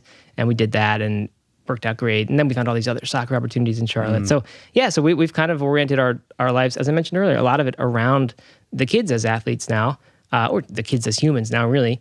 And it's been so much fun. I've really, really loved being a soccer dad. And your kids are plant-based? Yeah, completely plant-based. And performing as athletes? They're doing really good. Yeah. I think, I don't know, it's like I said, there are things I worry about. I do worry about like the size if they're competing against kids who are eating a less natural diet, or I shouldn't say less natural, but like one that encourages extreme growth perhaps. But they both have really, really great endurance, and I think that's probably a testament to their diet. And what about the socialization aspect of it with their peers? So they both grew up for the most part in Asheville, North Carolina, where like everybody eats some kind of weird like diet. A hippie town. Yeah. So it's really nothing different. But Charlotte, that's a different vibe. Charlotte is a different vibe, but it's also a different time. Like it's these days, like we tell people we're vegan, and they're like, oh yeah, well you can go to this vegan place down the road or get an Impossible Burger. Like no one thinks that much of it, I don't think, anymore, which is a very good thing. And what about with their friends? How does that work? Only recently have we had little things where like a kid will make fun of it or something. And Holden told me once he was practicing up with like the older age group kids, and somehow one of them saw his Instagram or something and knew that he was plant-based. Can I shout out his Instagram? It's Mountain Football Kid. What is it? Mountain Football Kid. Mountain Football Kid? He kills it on Instagram. All right, everybody he's awesome. get on that. Let's blow up this kid's Instagram. That was one of my missions. One of my missions was try to say Mountain Football Kid on Rich Roll Podcast. Good. Well, we accomplished that. I'm going to make a big deal about it now. Good. Everybody, stop what you're doing right now. Mountain Football Kid. And he's amazing. Let's see where we could get. Wow. How many followers does he have right now? I think he said like 2,000 now or so. 2,000? That's pretty good for a high school kid. I'm teaching him how to do content marketing. He's 11. 11. All right. We monitor it. Don't worry. It's not. Let's get it up to like 10,000. Let's do that. That'd be good. And he's trained in Spain, right? Yeah. Multiple years in Spain. He was with the Atlanta MLS team. I've watched Holden. We went to Matt and I went to a soccer game. We met up in person to work on some of the book aspects. And Holden was just schooling everybody on the field during halftime of this like semi-pro game or something. And I've known Holden since he was born. Yeah, that's right. So we go back a long way. Cool. But anyway, someone saw his Instagram and they were making fun of him or something during a practice. And it was like the only time I've really ever dealt with anything like that, where he told me in the car and he was sort of embarrassed that it had happened. And I was like, oh, I mean, whatever. And we just talked about it and it lasted about 10 minutes. And he didn't. And then the next time he didn't care. They're so comfortable with it because, I mean, they know that's what I do. It's a very much part of their being. You know, it's not like just a thing we're trying that's weird and they're ready to ditch it whenever. Like they know they're into it. So to be made fun of for 10 minutes doesn't really matter. That's cool. You know? That's no small feat. I feel like kids either define themselves in terms of trying to like live up to the example their parents set, or they try to they sort of push the boundaries and try to figure out who they are by defining themselves in opposition to their parents. You know, and we're dealing with a little of that right now. Yeah. So maybe that's coming. But from the beginning, I've said to them, if you guys ever want to like we're not going to cook it in the house, but if you guys want to have a hamburger one day, you know, tell me. I'm not here to like limit your choice. I know in some capacity I am. If they started eating that stuff routinely, I would say, I don't think this is the healthiest thing you could do. But I don't want to dictate their ethics and say, you're not allowed to do this. So I've said, if you ever want that, you know, you tell me and we'll work that out. I don't know how, but we'll do that. I think that's a really important point that deserves a little bit of attention, because I think by doing that, you're basically accomplishing a couple things. First of all, you're removing all of the kind of tension around that idea, because there's nothing to rebel against. Right. You're like, you want a hamburger? Here, I'll give you a hamburger, right? So they're not going to get any rush out of being like, exactly. I'm you know, like it's like I'm doing something wrong. Right. Like you're like, it's cool. And secondarily, you're saying it's not about like, I'm not going to get caught up in the minutia of your daily choices. What I'm interested in is creating a foundation of education and healthy habits that will serve you throughout the rest of your life. It's not about that hamburger. It's about how are you going to be eating in 5 years, 10 years, 15 years from now. Yep, exactly. Yeah. Back to a little bit of myth busting or just kind of top level subjects. Another thing that comes up a lot, I'm sure you fielded this inquiry frequently, is, okay, maybe I could be interested in this, but this just sounds like a lot of work. What am I going to be in the kitchen like all day long doing meal prep, and I'm going to have to buy all these exotic foods, and I'm going to have to be thinking about what I'm eating like all the time. It's just, you know, I'm busy. Yeah, well, maybe I'm a good person to answer this because I don't know how to cook anything. Unlike you guys who have cookbooks, and I mean, I can't make anything. And I've been doing this for 25 years.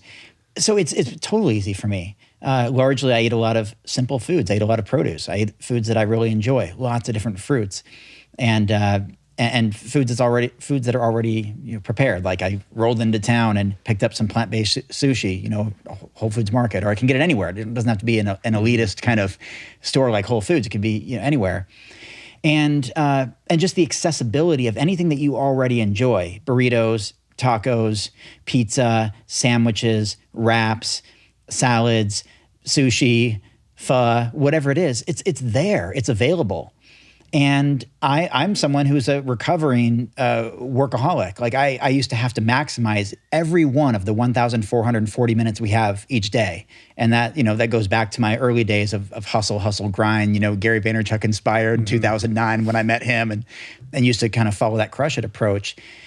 And even as someone who was obsessively busy, it worked for me because I could just go down the street to some place and get a burrito. Or I could go, or I'd have a bunch of fruit at home and not just boring fruit. At one time I counted I had 19 different types of fruit at home at one time.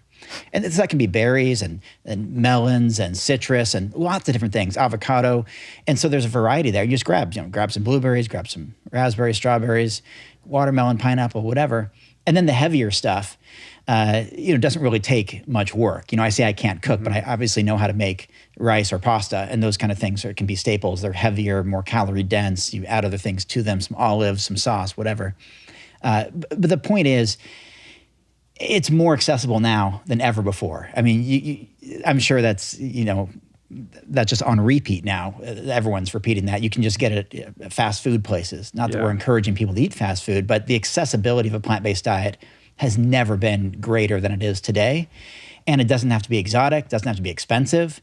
And you just go down the street and find some great vegan food. Yeah, the floor for me is always, at least within the United States, I know that pretty much every city I go to, there's going to be a Chipotle and I can get a burrito bowl or, vegan burrito bowl or vegan burrito. Like, so it doesn't matter where I'm headed. If I'm headed to a city, like I don't have to think about it. Like there's always that. Like if I can't find something else, I'll always be able to feed myself there. And now like Taco Bell has actually, I mean, they're not the healthiest, but there are a lot of good vegan options there. Like if you want something different. Oh, tons. Yeah. Like black bean anything now. And Taco Bell. Well, and that's what I was going to say. That was the staple in the 90s was Taco Bell before Chipotle. That's where the vegans went. Here's the danger though, and maybe we could talk about this for a couple of minutes, which is, and you alluded to this at the beginning of the conversation, because plant-based vegan eating has become so popular and we have food scientists who figured out how to make plant-based analogs to all our favorite animal product foods, there is just a proliferation of vegan junk food everywhere you look, to the point where almost every single fast food restaurant has a Beyond Meat or an Impossible Burger. So you could literally just go back to being that drive-through guy and say, I'm vegan, I'm healthy, when you're truly, really, if we're being honest, not eating any better than you were when you were on the junk food diet. Which I think that's a very real concern. It's cool that so much of the population is now able to incorporate more plant-based foods. And I think something like 60 or 70% of people are in surveys say they are incorporating more plant-based foods now. That's awesome. It's great for animals. Yeah, from an ethical and environmental perspective, fantastic. Right. And for the time being, that's a good thing. What I wonder about, and my friend Ray Cronise has suggested this to me a long time ago, is like what happens when they start studying people who eat quote unquote plant-based diets 10, 15 years from now, when people are doing what you just described. They're eating the junk food standard American diet, just a vegan version of it. And then the headlines are plant-based diet doesn't actually work. Yeah, exactly. Yeah. So I think that's a real danger, as great as it all is, as much as these conveniences are nice for people who are kind of already in. And I think certainly it's going to create a bunch of vegans who, or I shouldn't say vegans, plant-based eaters who are part-time plant-based eaters who get into it and then they realize via the Impossible Whopper or whatever that they actually really like thinking about their food. And that's just their very, very first step when they might not have imagined being able to do this before, but then 2-3 years from now, they are doing all the work you just described. Like, yes, it is a lot of work to really eat healthily and like to make food. I don't want to say your hobby, but like one of the important pillars of your life is putting good food on the table or getting it in the car for a soccer trip or getting it in your kids or whatever. That's real work. And I think the way to get to that really is like any other hobby. Like if you are super into going to the gym and you know all these different lifts and you know where you stand with each of those lifts and you know your personal best, like that also took a lot of work to get that level of development. And like it's the same way with food, but you kind of start right where you are. I don't suggest anybody, I mean, if you're inspired, then sure, go plant-based overnight, just see what happens. But if it doesn't work, which in many, many cases it won't because it's such a drastic shift, then do the small steps approach. Start with just breakfast, do that for 2 weeks if you want. And then, then maybe start pushing the line to later and later in the day. But I just think starting where you are and kind of letting it become almost like a hobby for you, then yeah, it's work, but anyone who knows who's done it, it just starts to feel really fun. Like it just feels really good to be eating really well. Yeah, I agree wholeheartedly with that idea that everybody needs an entry point and a semi-soft landing. And if that means going to Carl's Jr. or whatever fast food outlet to get your plant-based version of a burger and you enjoy that, then suddenly you're on your little journey, right? And for a lot of people, myself included, that leads to much more engagement, like emotional attachment to the foods that you're eating, which leads to education, which leads to these improvements. But I will say myself, as somebody who has a history of addiction and has been plant-based for 15 years, it's like, I could go to Umami Burger and get that, like, it tastes so good. It tastes exactly like and it's like, and it's vegan and it's plant-based. And I will play that game in my head and I will indulge with that. And then I'm like, why'd I do that? And it's sort of like back to square one in terms of like, from a health perspective on what I'm doing. But because those options are so readily available now, it means that if you want to do this properly from a health perspective, that you do have to be a little bit more rigorous than maybe, we had to 8 years ago. Yeah, what I always said was that what's so great about a plant-based diet, this is before it was really convenient to get all these plant-based junk foods, is the inconvenience. Like as much as everyone thinks this is inconvenient, that's what makes it great. Because now if you're going on a road trip, and this is me speaking in 2010, you have to actually plan for that road trip or you're not going to have any food. And when you plan, you're not going to plan to eat junk food. You tend to plan on good fruits, vegetables, whatever's kind of easy, and like you make something nice for the trip. Or if you're going out if I was going to have beers and watch a game at a bar with my friends, I learned pretty quickly that there's nothing there for me to eat that's any good. So I'll just eat ahead of time at my house, and maybe I'll still drink a beer, but I'm like, I don't need to But now they might have like plant-based buffalo wings or something like that. Right, exactly. So that inconvenience is gone, which is cool, but it's also something like if it's not any easier than ever. Well, I shouldn't say that, to eat healthy, because there are an increasing number of actually really healthy options thanks to technology. I mean, they're getting frozen things or packaged things that actually are healthy, and they're maintaining freshness. I mean, that's all great. Yeah. And I think it's really just being mindful and deliberate. So how do we avoid just eating vegan junk food all the time? Well, I think with some discipline. Just like when we were kids, we didn't have a lot of our own money. We thought, man, as soon as I get money, I'm just going to eat ice cream every single day, like all day, because that's what I want. But we express some sort of level of discipline, and we don't do that. Like right now, I have the means to go have vegan pizza or vegan burgers or vegan ice cream every single day if I want, but I don't, because there's not a good nutritional return on investment there. Like I'm mindful of other things. Like I'd much rather have antioxidant-rich berries and fruits and leafy greens. And you know how you feel. Like the way you feel is vastly different. And I know how to make it fun too. You know, this food doesn't have to be boring. I mean, you can make great foods for breakfast, lunch, dinner. I mean, think about this. How many people only once, especially here in the US, let's say, only once they adopted a plant-based diet did they start exploring Thai food and Indian food and Ethiopian food, Vietnamese food. I know this. That was me. Yeah, for decades. I mean, my wife was the same. So many others were the same. Myself included too. And now that's often my favorite cuisine. Indian food, Ethiopian food, Thai food. Like that's it. Like that's my game. And that's through a plant-based diet that diversified my palate. You know, and to realize that those foods are very often rice and vegetable, dishes. Right. And also, I wanted to mention this. I've done quite a bit of traveling. Now, some of it was just while I worked on cruise ships. But, I have been to over 30 countries, and I haven't found any place, whether it was Russia or Poland or anywhere in the world, that was a challenge to do this lifestyle. Yeah, I've been through China and Indonesia and Thailand and Australia and all these different corners of the world. And it's all there, right? In fact, it's plentiful in some of those areas. Like a plant-based diet. As well. I mean, Southeast Asia is probably my favorite place on the planet. Like that's where I would just be like, I would thrive like crazy. Mangosteen, the amazing fruit there, and the weather and the exercise and outdoor. Like that's the thing. This diet isn't just for, I don't think just for people who can pay for a $10 burger, but the plant-based foods are available anywhere, and it's incredibly affordable if you stick to a lot of the basics, rice, the other lentils, thing too, beans. that people think because it's so heavily associated with the whole foods life, right? That people think it's expensive, but as Rip Esselstyn is always, fond of saying, like we're talking about pauper food. It's like rice and beans, produce. Like this is not it's not about being fancy. It's not about chia seeds and hemp seeds. Those things are great, but essentially these are staples that humans have been eating for millennia, irrespective of your kind of social or economic status.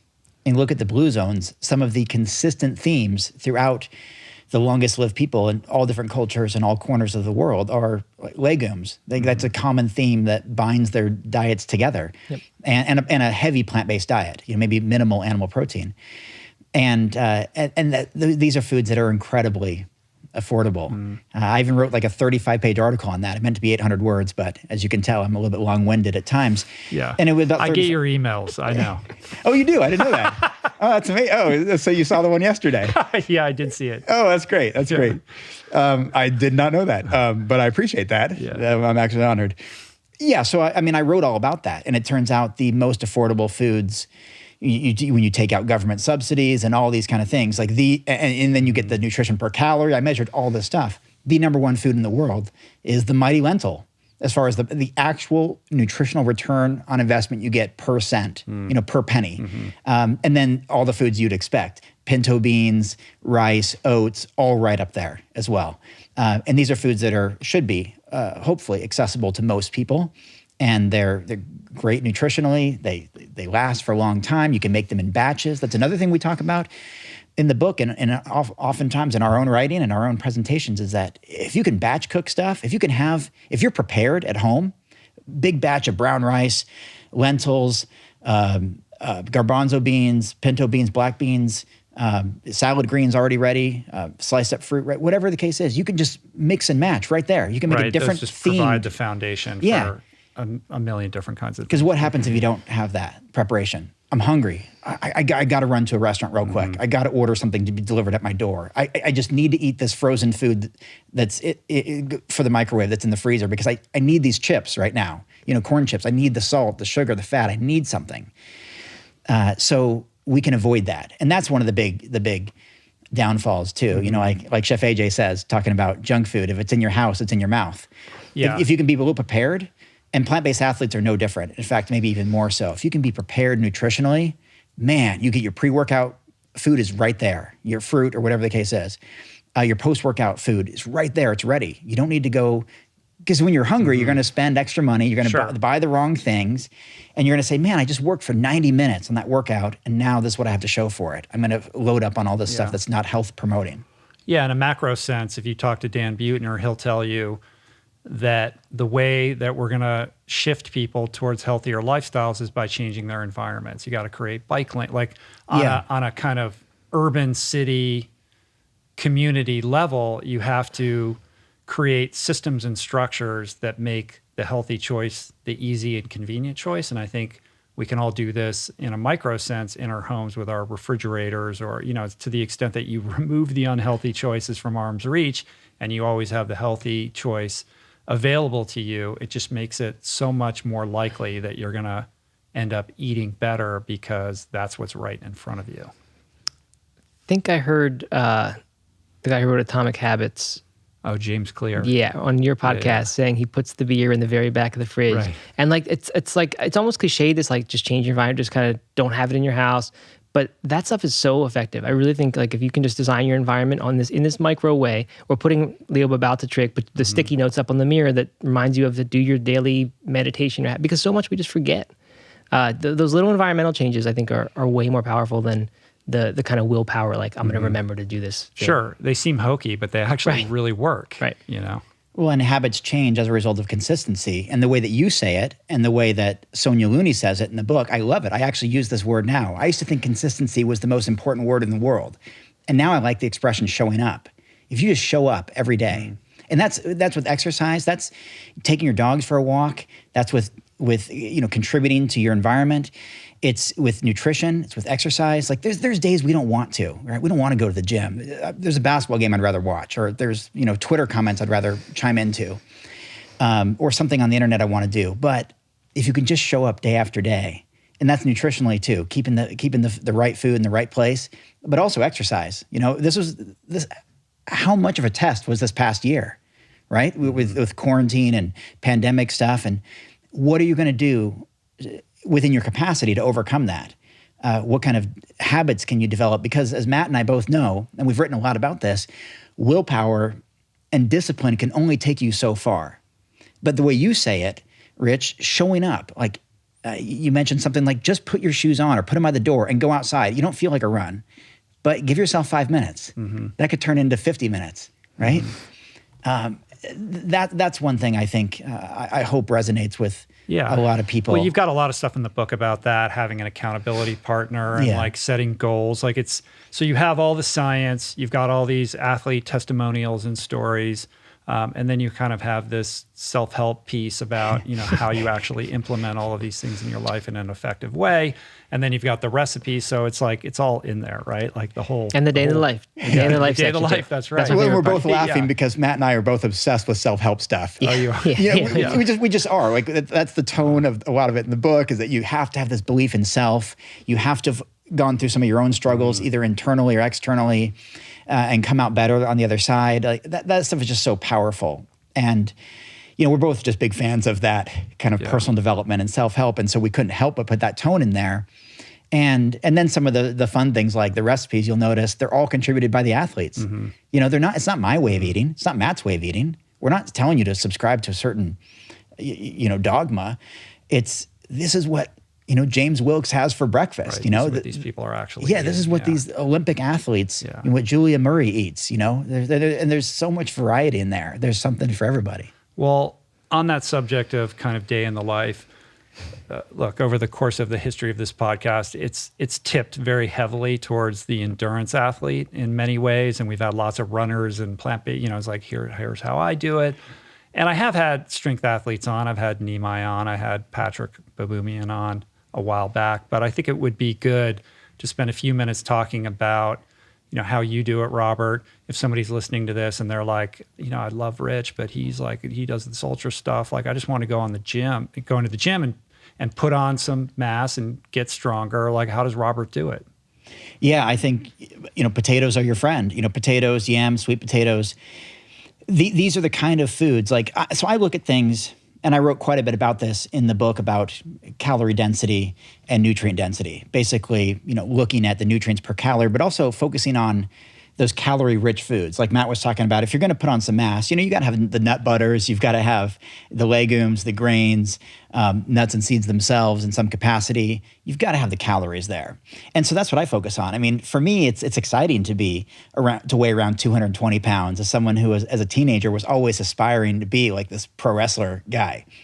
And to now maintain that and have the ability to lift some heavy weights, it starts with understanding what your true calorie needs are. I use the Harris-Benedict equation, the Harris-Benedict calculator, which factors based on your gender, age, height, weight, and very importantly, your activity level, how many calories you expend every day. If you don't have that knowledge, you're just guessing about how much to eat in order to put on mass or to lose weight. But where do you find that calculator? Online. Is that an actual calculator? Yeah, you just Google it. Yeah. Okay. Yeah, and it just says put in your gender. I saw it in the book, but then I'd never heard of that before. Yeah, it's the most accurate tool that I know of, and having talked to lots of other people and written a few other books, it's always something that I reference because. You put in your gender, age, height, weight, and then you're very specific about your activity level. I train 5 days a week with weight training for 60 minutes at a time with this level of intensity. And it says, okay, based on all these factors, you're 6 foot tall, 220 pound male who's 41 and active 5 days a week for an hour, plus dog walks or whatever, you're going to be burning 3,124 calories every day. So what do I do with that information? Well, then I can use MyFitnessPal or Chronometer or some other platform to document my actual calorie intake, at least for a few days, to kind of see where I'm at, and say, okay, Robert, you need to consume 3,124 calories just to maintain weight. You want to put on a little mass? Okay, let's go 3,500 calories or more, closer to 3,500, 4,000. And over time, adaptation kicks in, combined with resistance weight training. So over a course of a week or 2 weeks, 3 weeks, 4 weeks, months down the road, a year from now, that's how you put on mass. That's how you lose weight. That's how you have to be in either a calorie surplus or deficit and be aware of it and be supporting that with an exercise program that's conducive to achieving that result. Nobody gains weight overnight. Nobody loses weight overnight. It's deliberate actions every single day in either a surplus or deficit. And it doesn't just mean eat more or eat less. It can also mean exercise more. Right? If I want to lean out a little bit, like coming on the Ritual podcast, I get on the Stairmaster for 45 minutes. I can still eat the same, but now I've burned a lot more calories, right, than I was before. So really, to try to briefly or succinctly answer your question, I understand the calories that I need to consume every day, and then I eat those specific foods. So like I mentioned, a breakfast could be like an oatmeal with berries and walnuts. I'm a big fan of fruit, where I might eat a few bananas at a time for breakfast. I stay hydrated. Our bodies are mostly water. That's important, especially kind of the bigger or more active you are. You just got to keep the water intake high. And then I eat my favorite foods. Like I mentioned, potatoes being a huge one. And those could be mashed potatoes. They could be fries. They could be baked. They could be in any capacity. And then my favorite food really is a burrito bowl. And so that's why I have those batch, rice and beans and all that, that I can add avocado, tomato, lettuce, salsas, mushrooms, peppers, and just heat it up. And I could do this every day. And then I like the international cuisine for dinner or post-workout. And I'm very fortunate.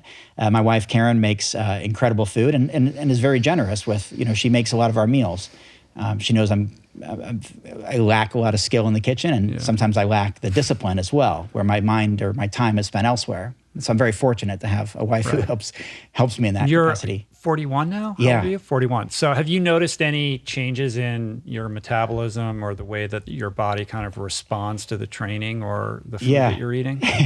I wish I didn't have to admit it. I have a reason I'm going here, but Well, tell me. I wish I didn't have to admit it, but I was actually telling my wife that right before I flew out here. I'm like, man, I had it in my head because I knew there'd be like videos and photos that I'm going to be ripped on the Ritual podcast.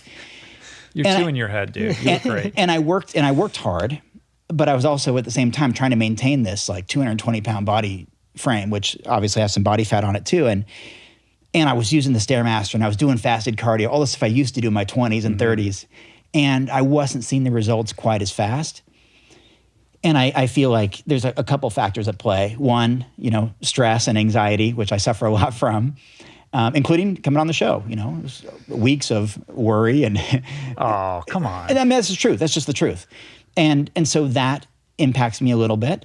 And then, working with Vegan Strong, this nonprofit that I'm part of, and launching a book that we hope, becomes a bestseller. It's time consuming. And then taking care of, 2 dogs and making sure I hang out with my wife and make sure I'm social in some capacity. The discipline has been there.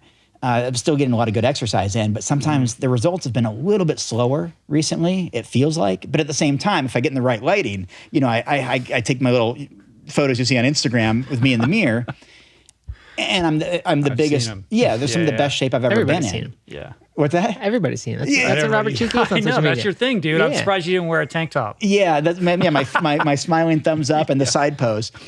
But obviously, I'm playing to my strengths. I focus on the muscle groups that look the best. Right. It's all part of this ego thing that Matt and I talked about for an hour and a half at dinner last night of trying to overcome and let go of some of those things of who we were a decade ago versus who we are now and where we are within the movement 10 years ago compared to where we are now. And that wrestling match. Yeah. No, I relate to that a lot. Like I'm coming up on 55 pretty quick here.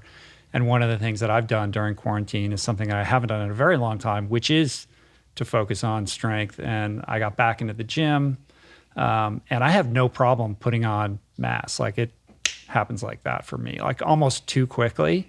But I was bulking up, and then I just didn't like how I felt good. Like I felt strong, but I just felt bulky, and I've kind of backed off a little bit.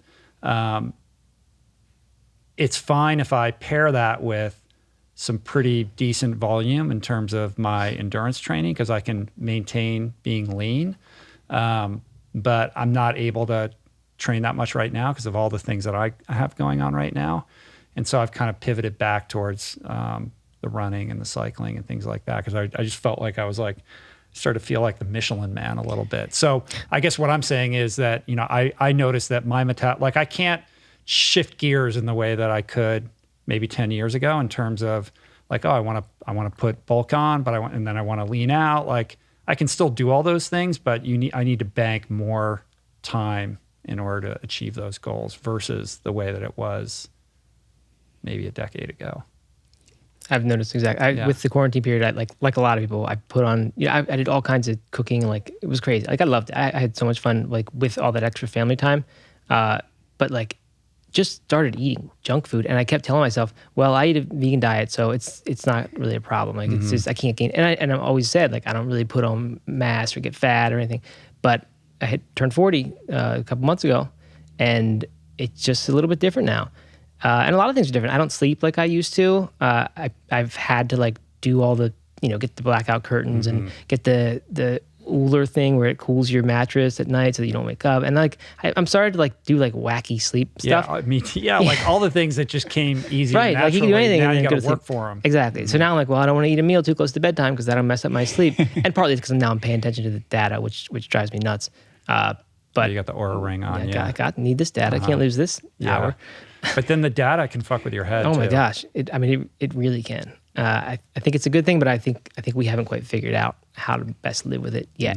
So anyway, I just think the changes are a little bit slower to happen. But for me, it's like it's kind of been a reason to like get back into it, because it's like suddenly I can't just go on autopilot and say, well, I eat vegan, so I don't need to think about it. And I was falling into that for a while, and then I actually did some heart health numbers, and like they weren't all that good, because I've been eating the Impossible Burgers with all the soccer driving and whatever else, just potato chips and just things, and like I just kept telling myself, well, it's vegan, so I'll be fine, because I'm like the vegan athlete guy. But seeing that. And it's not like they were scary numbers, but it was like, wow, this is not a trajectory I want to keep going down. So it's been a really like big boost for me to say like, wow, I'm 40 now. It's a little bit different era for me. And when I hit 50, it'd be really cool if I was like in totally great control of this stuff. So I've really gotten reinvigorated in the past few months for all this stuff.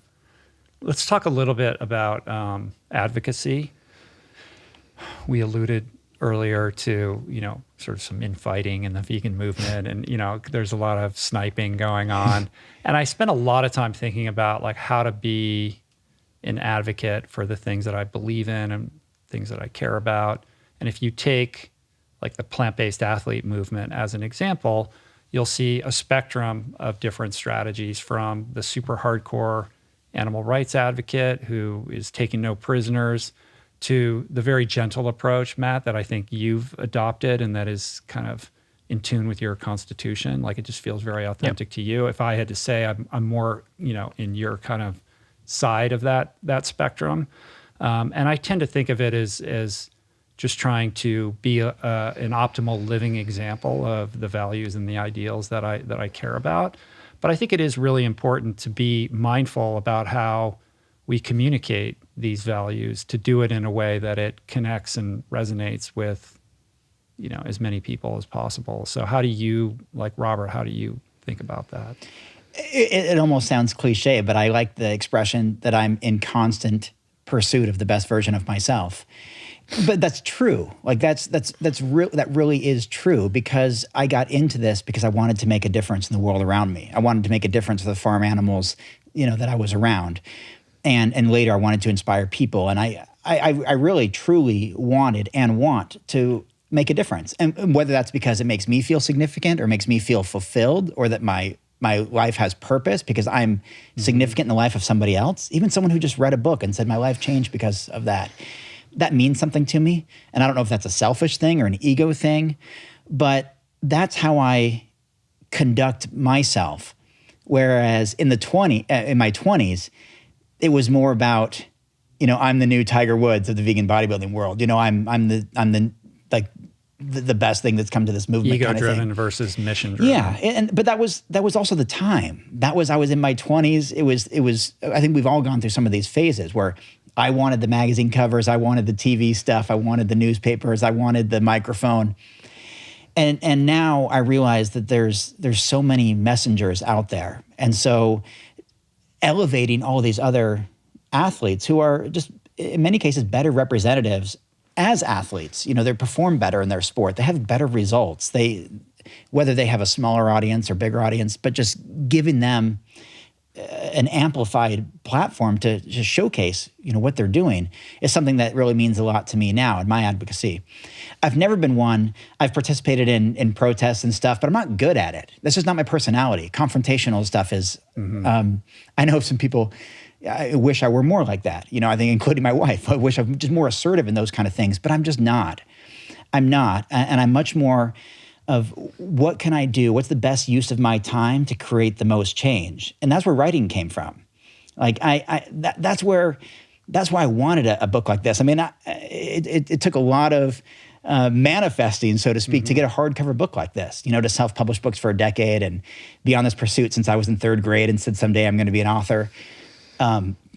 That's a platform for me. I think I'm a better writer than I am a speaker. I'm better at that than I am at talking about animal rights. Even if I feel it inside, I'm not as great as a communicator as others who can just articulate their thoughts and feelings better. You watch like those Earthling Ed videos, and it looks like he just naturally is able to just pontificate, in the most eloquent way on these issues. Yeah, and then there's Joey Carbstrong and plenty of other people are just, that's like their strength, And so what I've tried to use as my experience, I mean, how many people have been a plant-based athlete for a quarter century? And along that journey have gained 100 pounds and have been able to have all these different experiences. Because that's one of the arguments against a plant-based diet. Oh, you'll do it for a year or two and then you'll fail, or there's no longevity in this, or show me someone who's been doing it for 20 years. Well, hi, I'm here. He put on all his mass, when he was eating animal products. Yeah, the frame was not already the case. there from a lifetime of eating animal products. Like, Absolutely there's so not many, the case. Like shots that get fired over that kind of thing. And so I figured there's something maybe unique about that experience, and I can share that.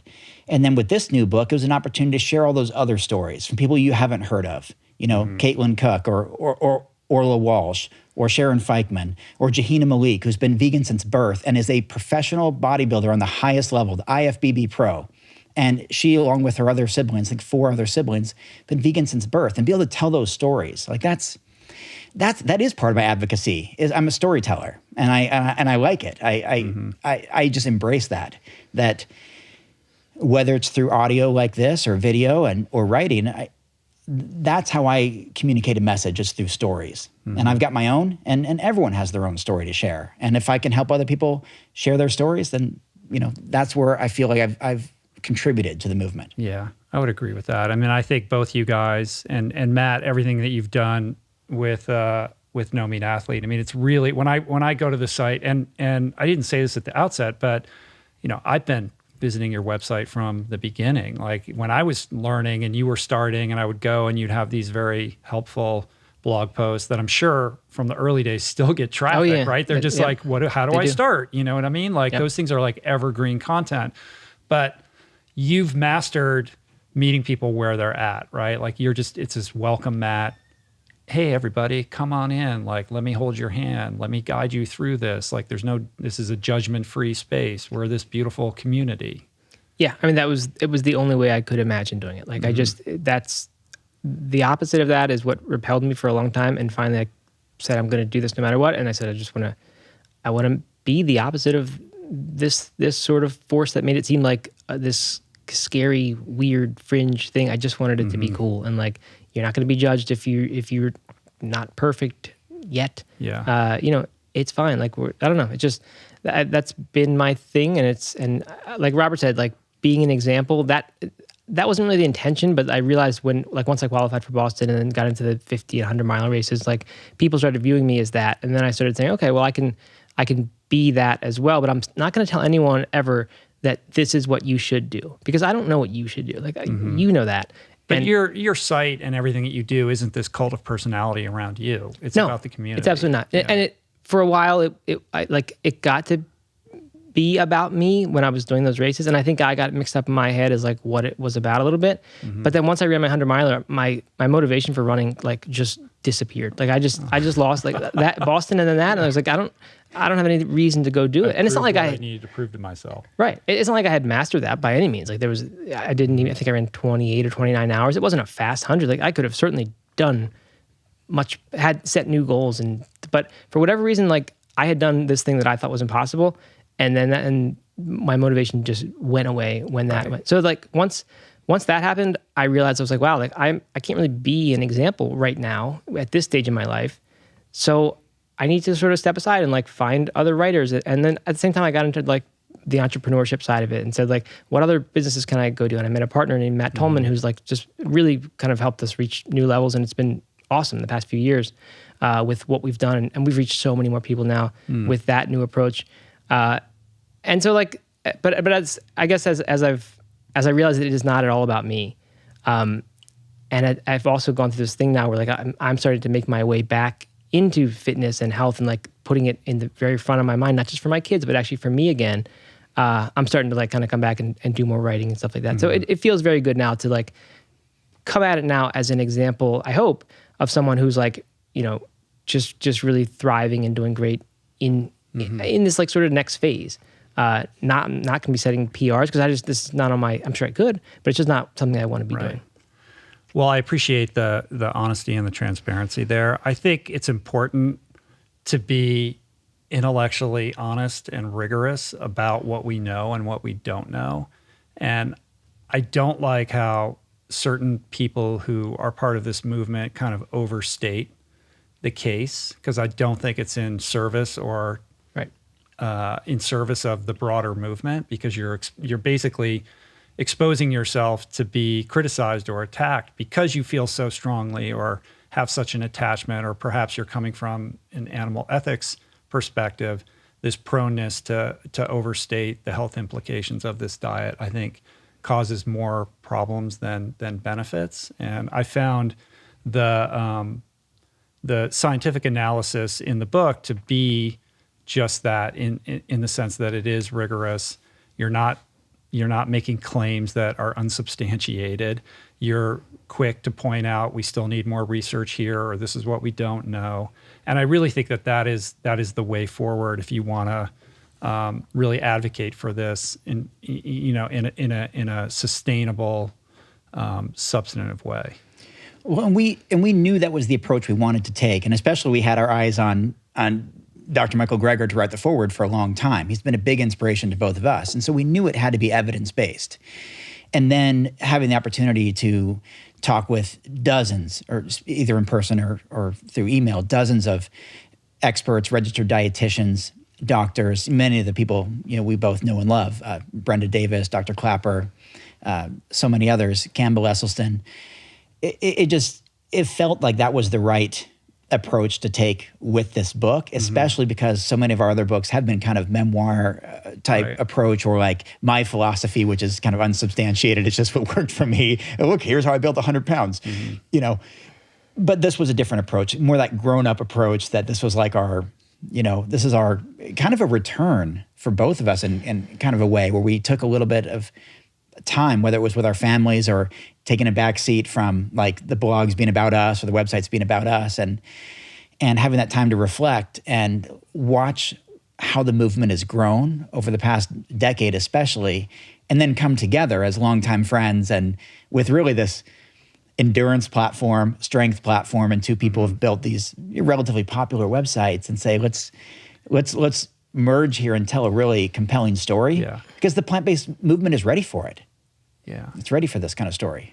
In canvassing all the research that went into the book, the scientific evidence-based, research on plant-based diet efficacy in terms of being an athlete, obviously there's some gaps. Is there a study that, when you're doing all this, was there ever a moment where you're like, why isn't there a study about this? Like, here's what I really would like to know. Why hasn't anybody done that study? Yeah, and I've actually talked to Colin Campbell directly about that. And it was based on some of my own experiences. So why, Dr. Campbell, why is this working for me on a low protein diet to be the biggest and strongest, and even, in the best photos, if you want to say aesthetically, that I've ever been? Can we get people to do this? Like, do a low protein muscle building? When you say low protein, you're not really meaning like, you just mean adequate, like meeting your daily. So I'm talking like 10% of my calorie intake coming from protein. It's somewhere around 90 grams which actually or so. Isn't low. It's just that's where you're supposed to be. It's low in comparison. Low in comparison to the culture. To the culture, the bodybuilding, the muscle building culture. It's low as a percentage. Many people consume 20, 30, 40% of their calories from protein as bodybuilders and weightlifters.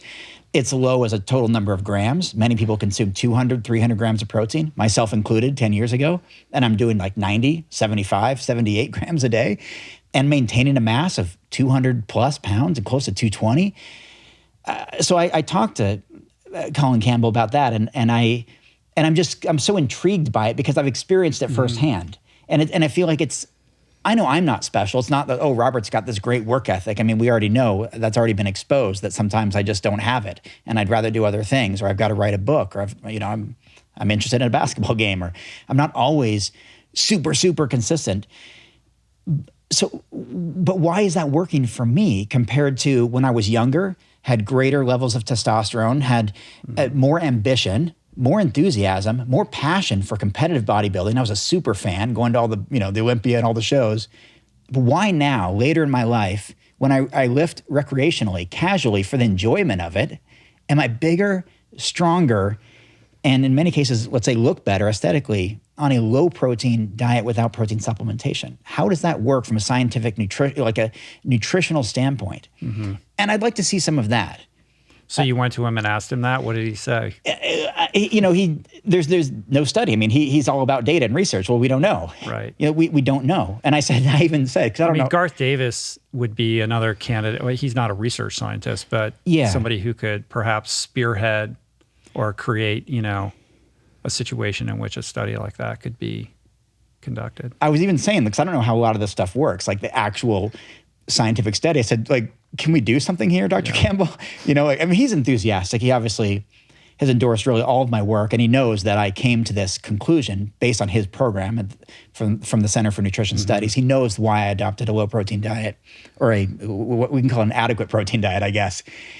But I would love to participate in something if it were available, but I don't know. And I don't know how many people are willing to do that. Well, so basically the way you would style it is you'd get a group of people and you'd put them in the gym. You'd separate them. You'd put them, on strict diets, one with, a higher protein and the other on more of your protocol, and then just calibrate their gains over a 30-day period or something like that, right? And I think that kind of thing has happened somewhat, right? With the plant protein versus animal protein studies of people. Right, but it's always unclear, what exactly do these people eat? True. It's like controlling the variables. And they're also key. going for that threshold of, we want to maximize the, 1.6 grams of protein per kilogram for true muscle building. And so it's still on the higher end of protein intake, even if it's plant versus animal protein, including the most recent study we referenced in the book. Yeah. So that's what I'm saying. I'd like to see on the lower protein side and just see how it works. If your calories, the calories can be the same, but get more complex carbohydrates in there, or a few more fats in there from these really nutrient-dense sources, and let's see what the real difference is. Because I feel like it's something I experienced for myself. I talked to Nimai about it, and he was intrigued and started to apply some of that for himself as well. And I feel like maybe that could be the next frontier in plant-based athleticism, just shifting our focus more on complex carbohydrates versus protein obsession. Yeah. Do you think that's what it'll take, though, for the mainstream athletes to really adopt this, where it's that's now the standard diet? Or do you think it's just going to take one superstar and someone's going to follow it, and then suddenly it will be the booming thing? It's like that whole industry versus academia thing. Maybe in theory this is going to be better, but until we see that everyone's doing it because it's the gold standard now for nutrition, and it's the way to get paid the most, honestly, in your sports on this mainstream level. I don't know.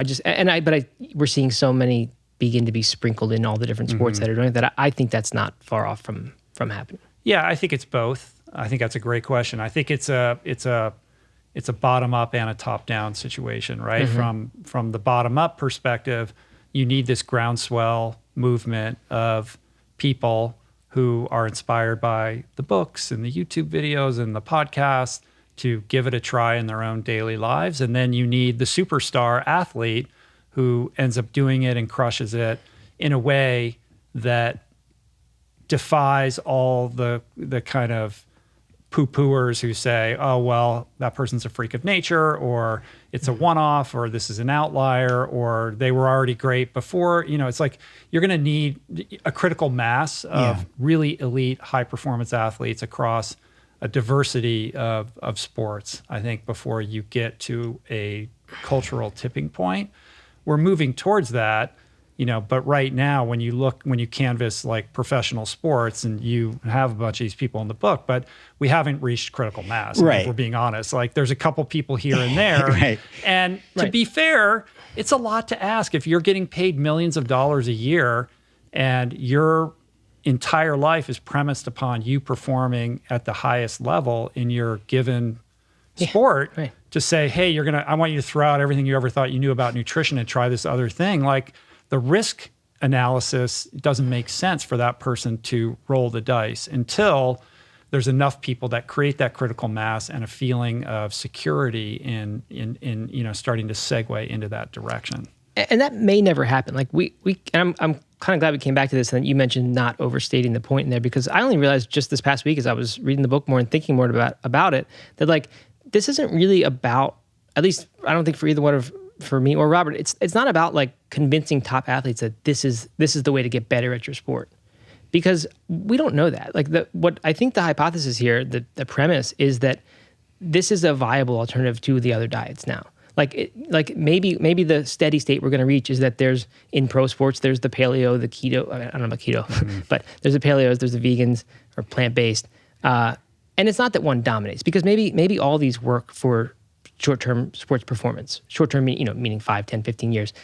I think this one, the plant-based one, is the one that's going to make those people way happier and healthier after their careers are over. But I don't know. But I wonder if that's where I don't know. I mean, I would state it a little bit more stridently than that to say that not only is it a viable alternative, I think there are advantages to it that outweigh other protocols, particularly for athletes who are approaching the twilight of their career. When you look at Tom Brady, Tom Brady is never going to say that he's a plant-based athlete or that he's a vegan, and he's not, technically, but the guy eats a very plant-forward diet for the most part. There's some animal products in there, but the guy's essentially eating a plant-based, quote-unquote based diet.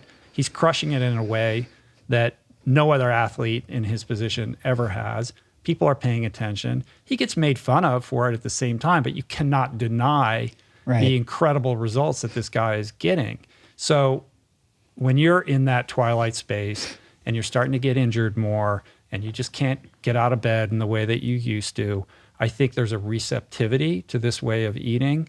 Those people are suddenly looking for that extra edge and a way to extend their career another season or two.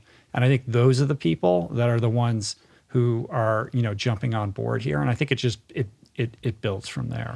And you know who embodies that more than anyone to me right now is Chris Paul. Chris Paul. Right, that's a good point. I had a chance to just meet him briefly, talk briefly with him in person, but he said those exact things. You look at his quotes and he talked about how he adopted a plant-based diet, and within a short amount of time, a couple months into it, where's the pain and stiffness I used to have in the morning, when he would wake up?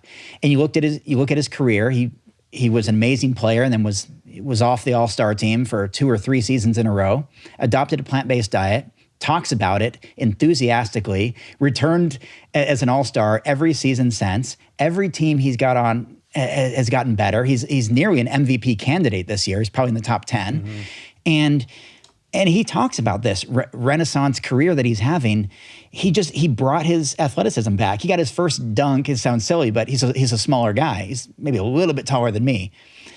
He got his first dunk ever in a game. It was his 2-handed alley-oop dunk from Russell Westbrook in the All-Star game. It was awesome. It was like a highlight for me. What more proof do we need, right?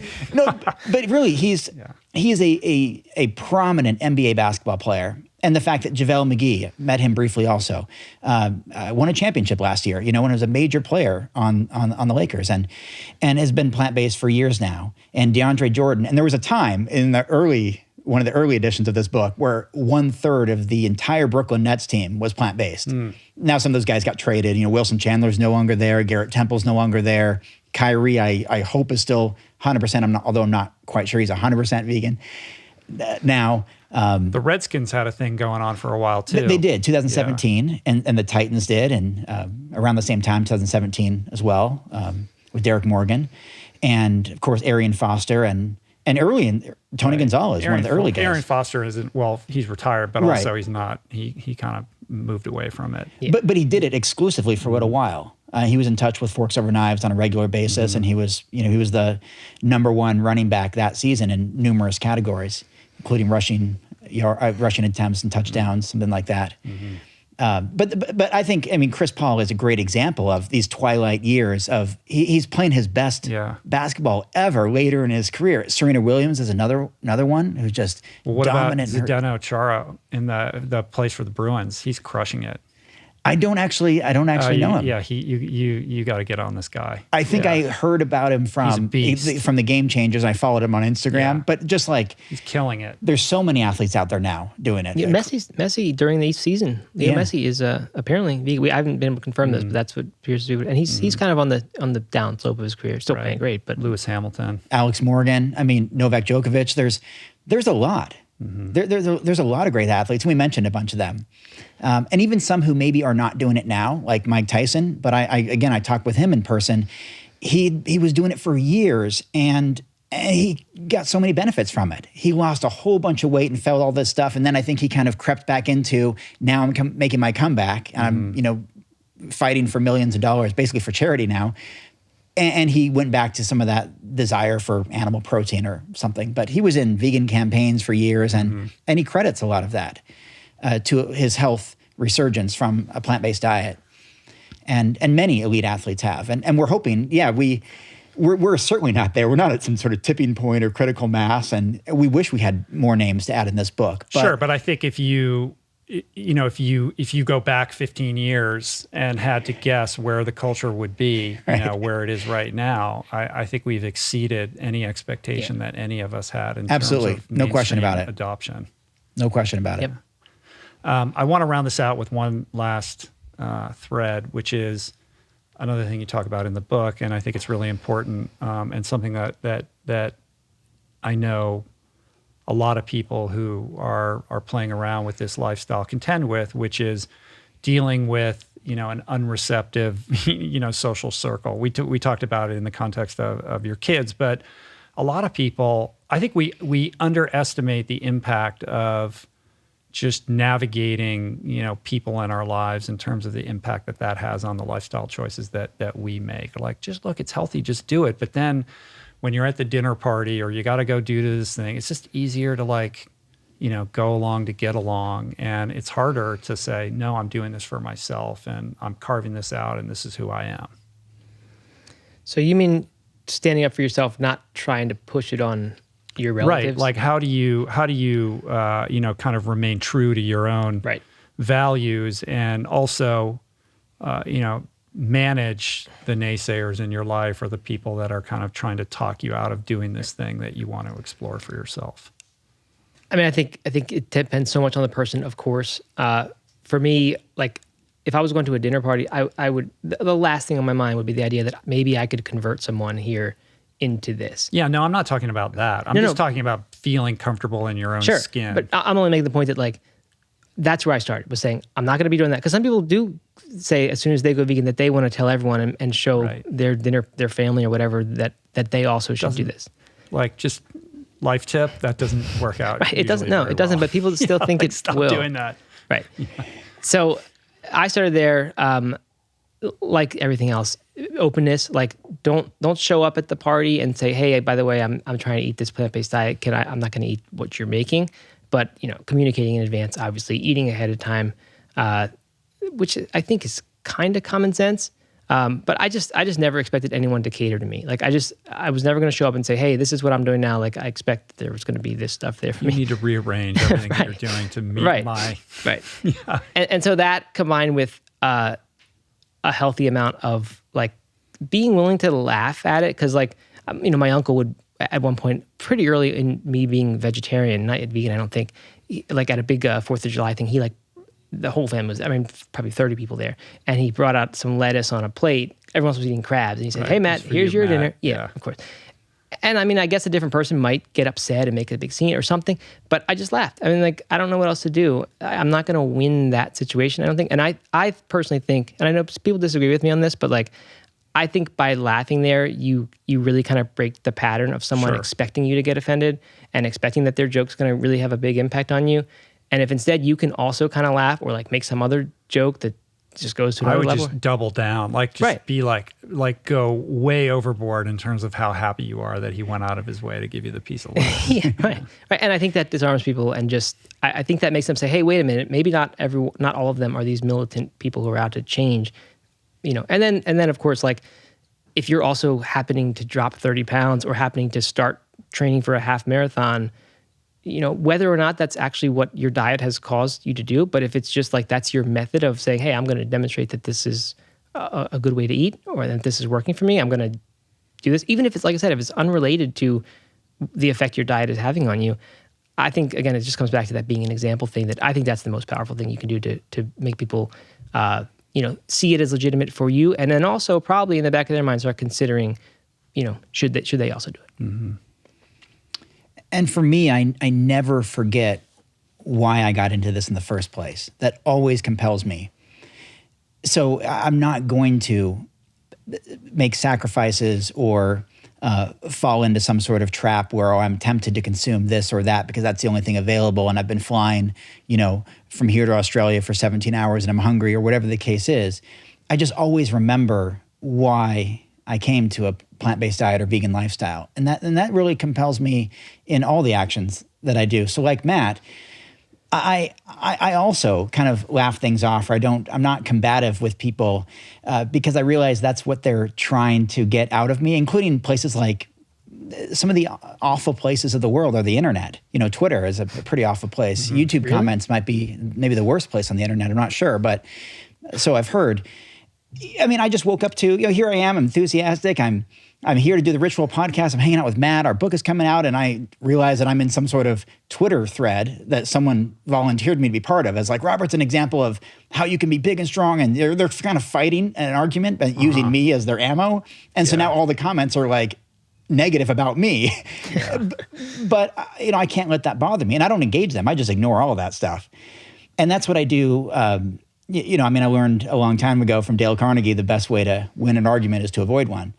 And that doesn't mean it's taking a step back for activism or anything like that. That's not at least not how I see it. But I see it, the people who are trying to do these deliberate acts or deliberate attacks or deliberately make fun of, I don't allow that to be an argument that I participate in. But in a more practical sense, what you're talking about, I'm actually dealing with right now. My wife and I recently moved to Fort Collins, Colorado about a year ago, and we've had this pandemic going on. So just now, neighbors are starting to say, yeah, come on over for some beers and barbecue and all this stuff. And I'm trying to figure out how to tell them maybe that won't work for me. But we're getting a grill, and we have all the Beyond burgers and all that kind of stuff. And we're going to kind of show them like our version. You should invite them over to your house first. Yeah. For like, hey, we're throwing a vegan barbecue. Yeah. You'll be the hit of the neighborhood. Everyone will love you. And what's funny is they already know about my book because I can't stop talking about it, of course. They all know I have this book out. You got to check it on Amazon, and I'm wearing vegan on my shirt. And they're like, yeah, come on over for barbecue and beer. And they haven't made that connection yet. That this plant-based. It's not their job to make the connection, though. Right. You could go over there, and when they offer you a burger, to say, no, thanks. Like, you don't have to say anything more than that. You just be like, I'm good with this or whatever. Right. It's just a new environment for me because I've always been known as kind of the vegan guy, whether it's in my family circle, relatives, in-laws, holidays. Like, that's been part of my identity since I was a kid. Like, I'm the vegan guy. So I've just dealt with that, people knowing that. But now in a new city, new neighbors, new environment, I kind of have to show people, I guess, who I am or it's interesting to see you. I could see you're literally struggling in real time with this. But I think that's the relatable thing. I mean, that was the reason for the question, because I think people who are, trying to make this switch have a lot of trepidation about how they're going to deal with their neighbors or their friends or their relatives. Like, you've been living this for a very long time, but you've been doing it in a situation in which everybody's briefed on who you are. Yeah. But now you're standing in the shoes of the newcomer, so to speak, who's trying to figure out how to be gracious and graceful while still, adhering to this thing that's important to you. Yeah, and it is a little bit new. I mean, it just happened recently on Easter. I went down, my brother lives about an hour away with his wife and 2 kids, and they had some gathering there where a few neighbors came over, and one of the neighbors was so nice. He was just so friendly. He brought over some cinnamon rolls, and he just really was insisting that we have them. And I just, eventually my brother came out and said, oh, Robert's vegan. He's going to have to pass. But that was kind of a new territory for me to have to politely decline. I'm not, I don't have kids. I'm not used to family gatherings. I don't, or those kind of things, kids parties or Easter egg hunting and all this. I'm just not in those situations. And so, I wasn't going to eat it, and I'm not tempted to. I was going to come up with some sort of excuse or explanation, or I already ate. I'm good. But I'm going through some of that stuff now, and it is, I don't know. It's like I'm new again. It's just adorable how you're getting all uncomfortable now, because this is the dilemma that anybody who's trying to do this experiences, and you've been doing it for 25 years, and you're out of your depth. Yeah. All of a sudden, it's funny. Yeah, it's. So it's a new adventure. It's a new adventure. And also I'm not always plastering vegan on all my shirts. My wife tells me to wear something other than that these days after just always wearing that message everywhere I go. That's funny. That's funny. Well, good, you guys. I think we did. I think we did it. How do you feel? I feel great. This was awesome. It's very cool, man. I love you guys. I think this book is tremendous. It's quite an accomplishment. You guys should be very proud. And I really think that it's a go-to one-stop shop to answer every question you would ever have about how to crush it as a plant-based athlete. You go deep into all the micronutrients and macronutrients and how to make it work depending upon whether you're trying to be fast and strong or go all day. It's all in there. You got recipes, and you even have some a light sprinkling of self-help fairy dust in there for everybody, right? You guys should be super proud. Thank you, Rich. I'm proud of you guys. I can't wait for everybody to enjoy the book. It comes out June 15th. June 15th. Bookstores available everywhere. Yeah. Robert's not used to the book being available anywhere except in the trunk of his car. So this is new for him too. That is. I'm already going to like my local Barnes and Noble to introduce myself to. Hi. I'm sure you are. I know you well enough to know you're gonna. Yeah, I see a lot of that in your near future. That's what I'm already doing, because this is so new for me. I don't see my books in stores. I've been an author for 10 years, and this is so exciting. And I wouldn't be here without Matt. I want to say that I wouldn't be here without Matt as a co-author to have a book on this scale with a major publisher that's in stores everywhere. And so I want to thank you for that, Matt. Thank you, Robert. Yeah. And I wouldn't be able to do that without all the people who actually trust me and read my stuff. So thank you. Thank you guys for having us on. Yeah, absolutely, Robert. You're due. You're due for this experience. Thank you. And what you guys created is amazing. So awesome. Everybody pick it up. In the meantime, you can track these guys down. You can find Matt at nomeatathlete.com. What's just on Vegan Twitter, bodybuilding. Instagram? What's the best place for people to find you? Yeah, veganbodybuilding.com and veganstrong.com. Kind of doing both these days. Cool. And anywhere else people want to talk to you? Lovecomplement.com is our supplement line, which is very mindful brand of supplements. So cool. If you want to see silly flexing, Instagram's the place to find me. Yeah, right. That's true. And my short shorts. No Meat Athlete Radio. You're like Doug handles. He's doing like a lot of that also. So it's not always you there, but people can check that out. Like I said, it's not about me. Deep dives in. You've scaled an enterprise beyond your personality. That's something I need to learn how to do. I don't know how to do that. But anyway, awesome, you guys. Best of luck. Thank you. I'm at your service. Let me know how I can help, and come back and talk to me again sometime. Thank you, Rich. Love to. Plants. Plant-based athlete.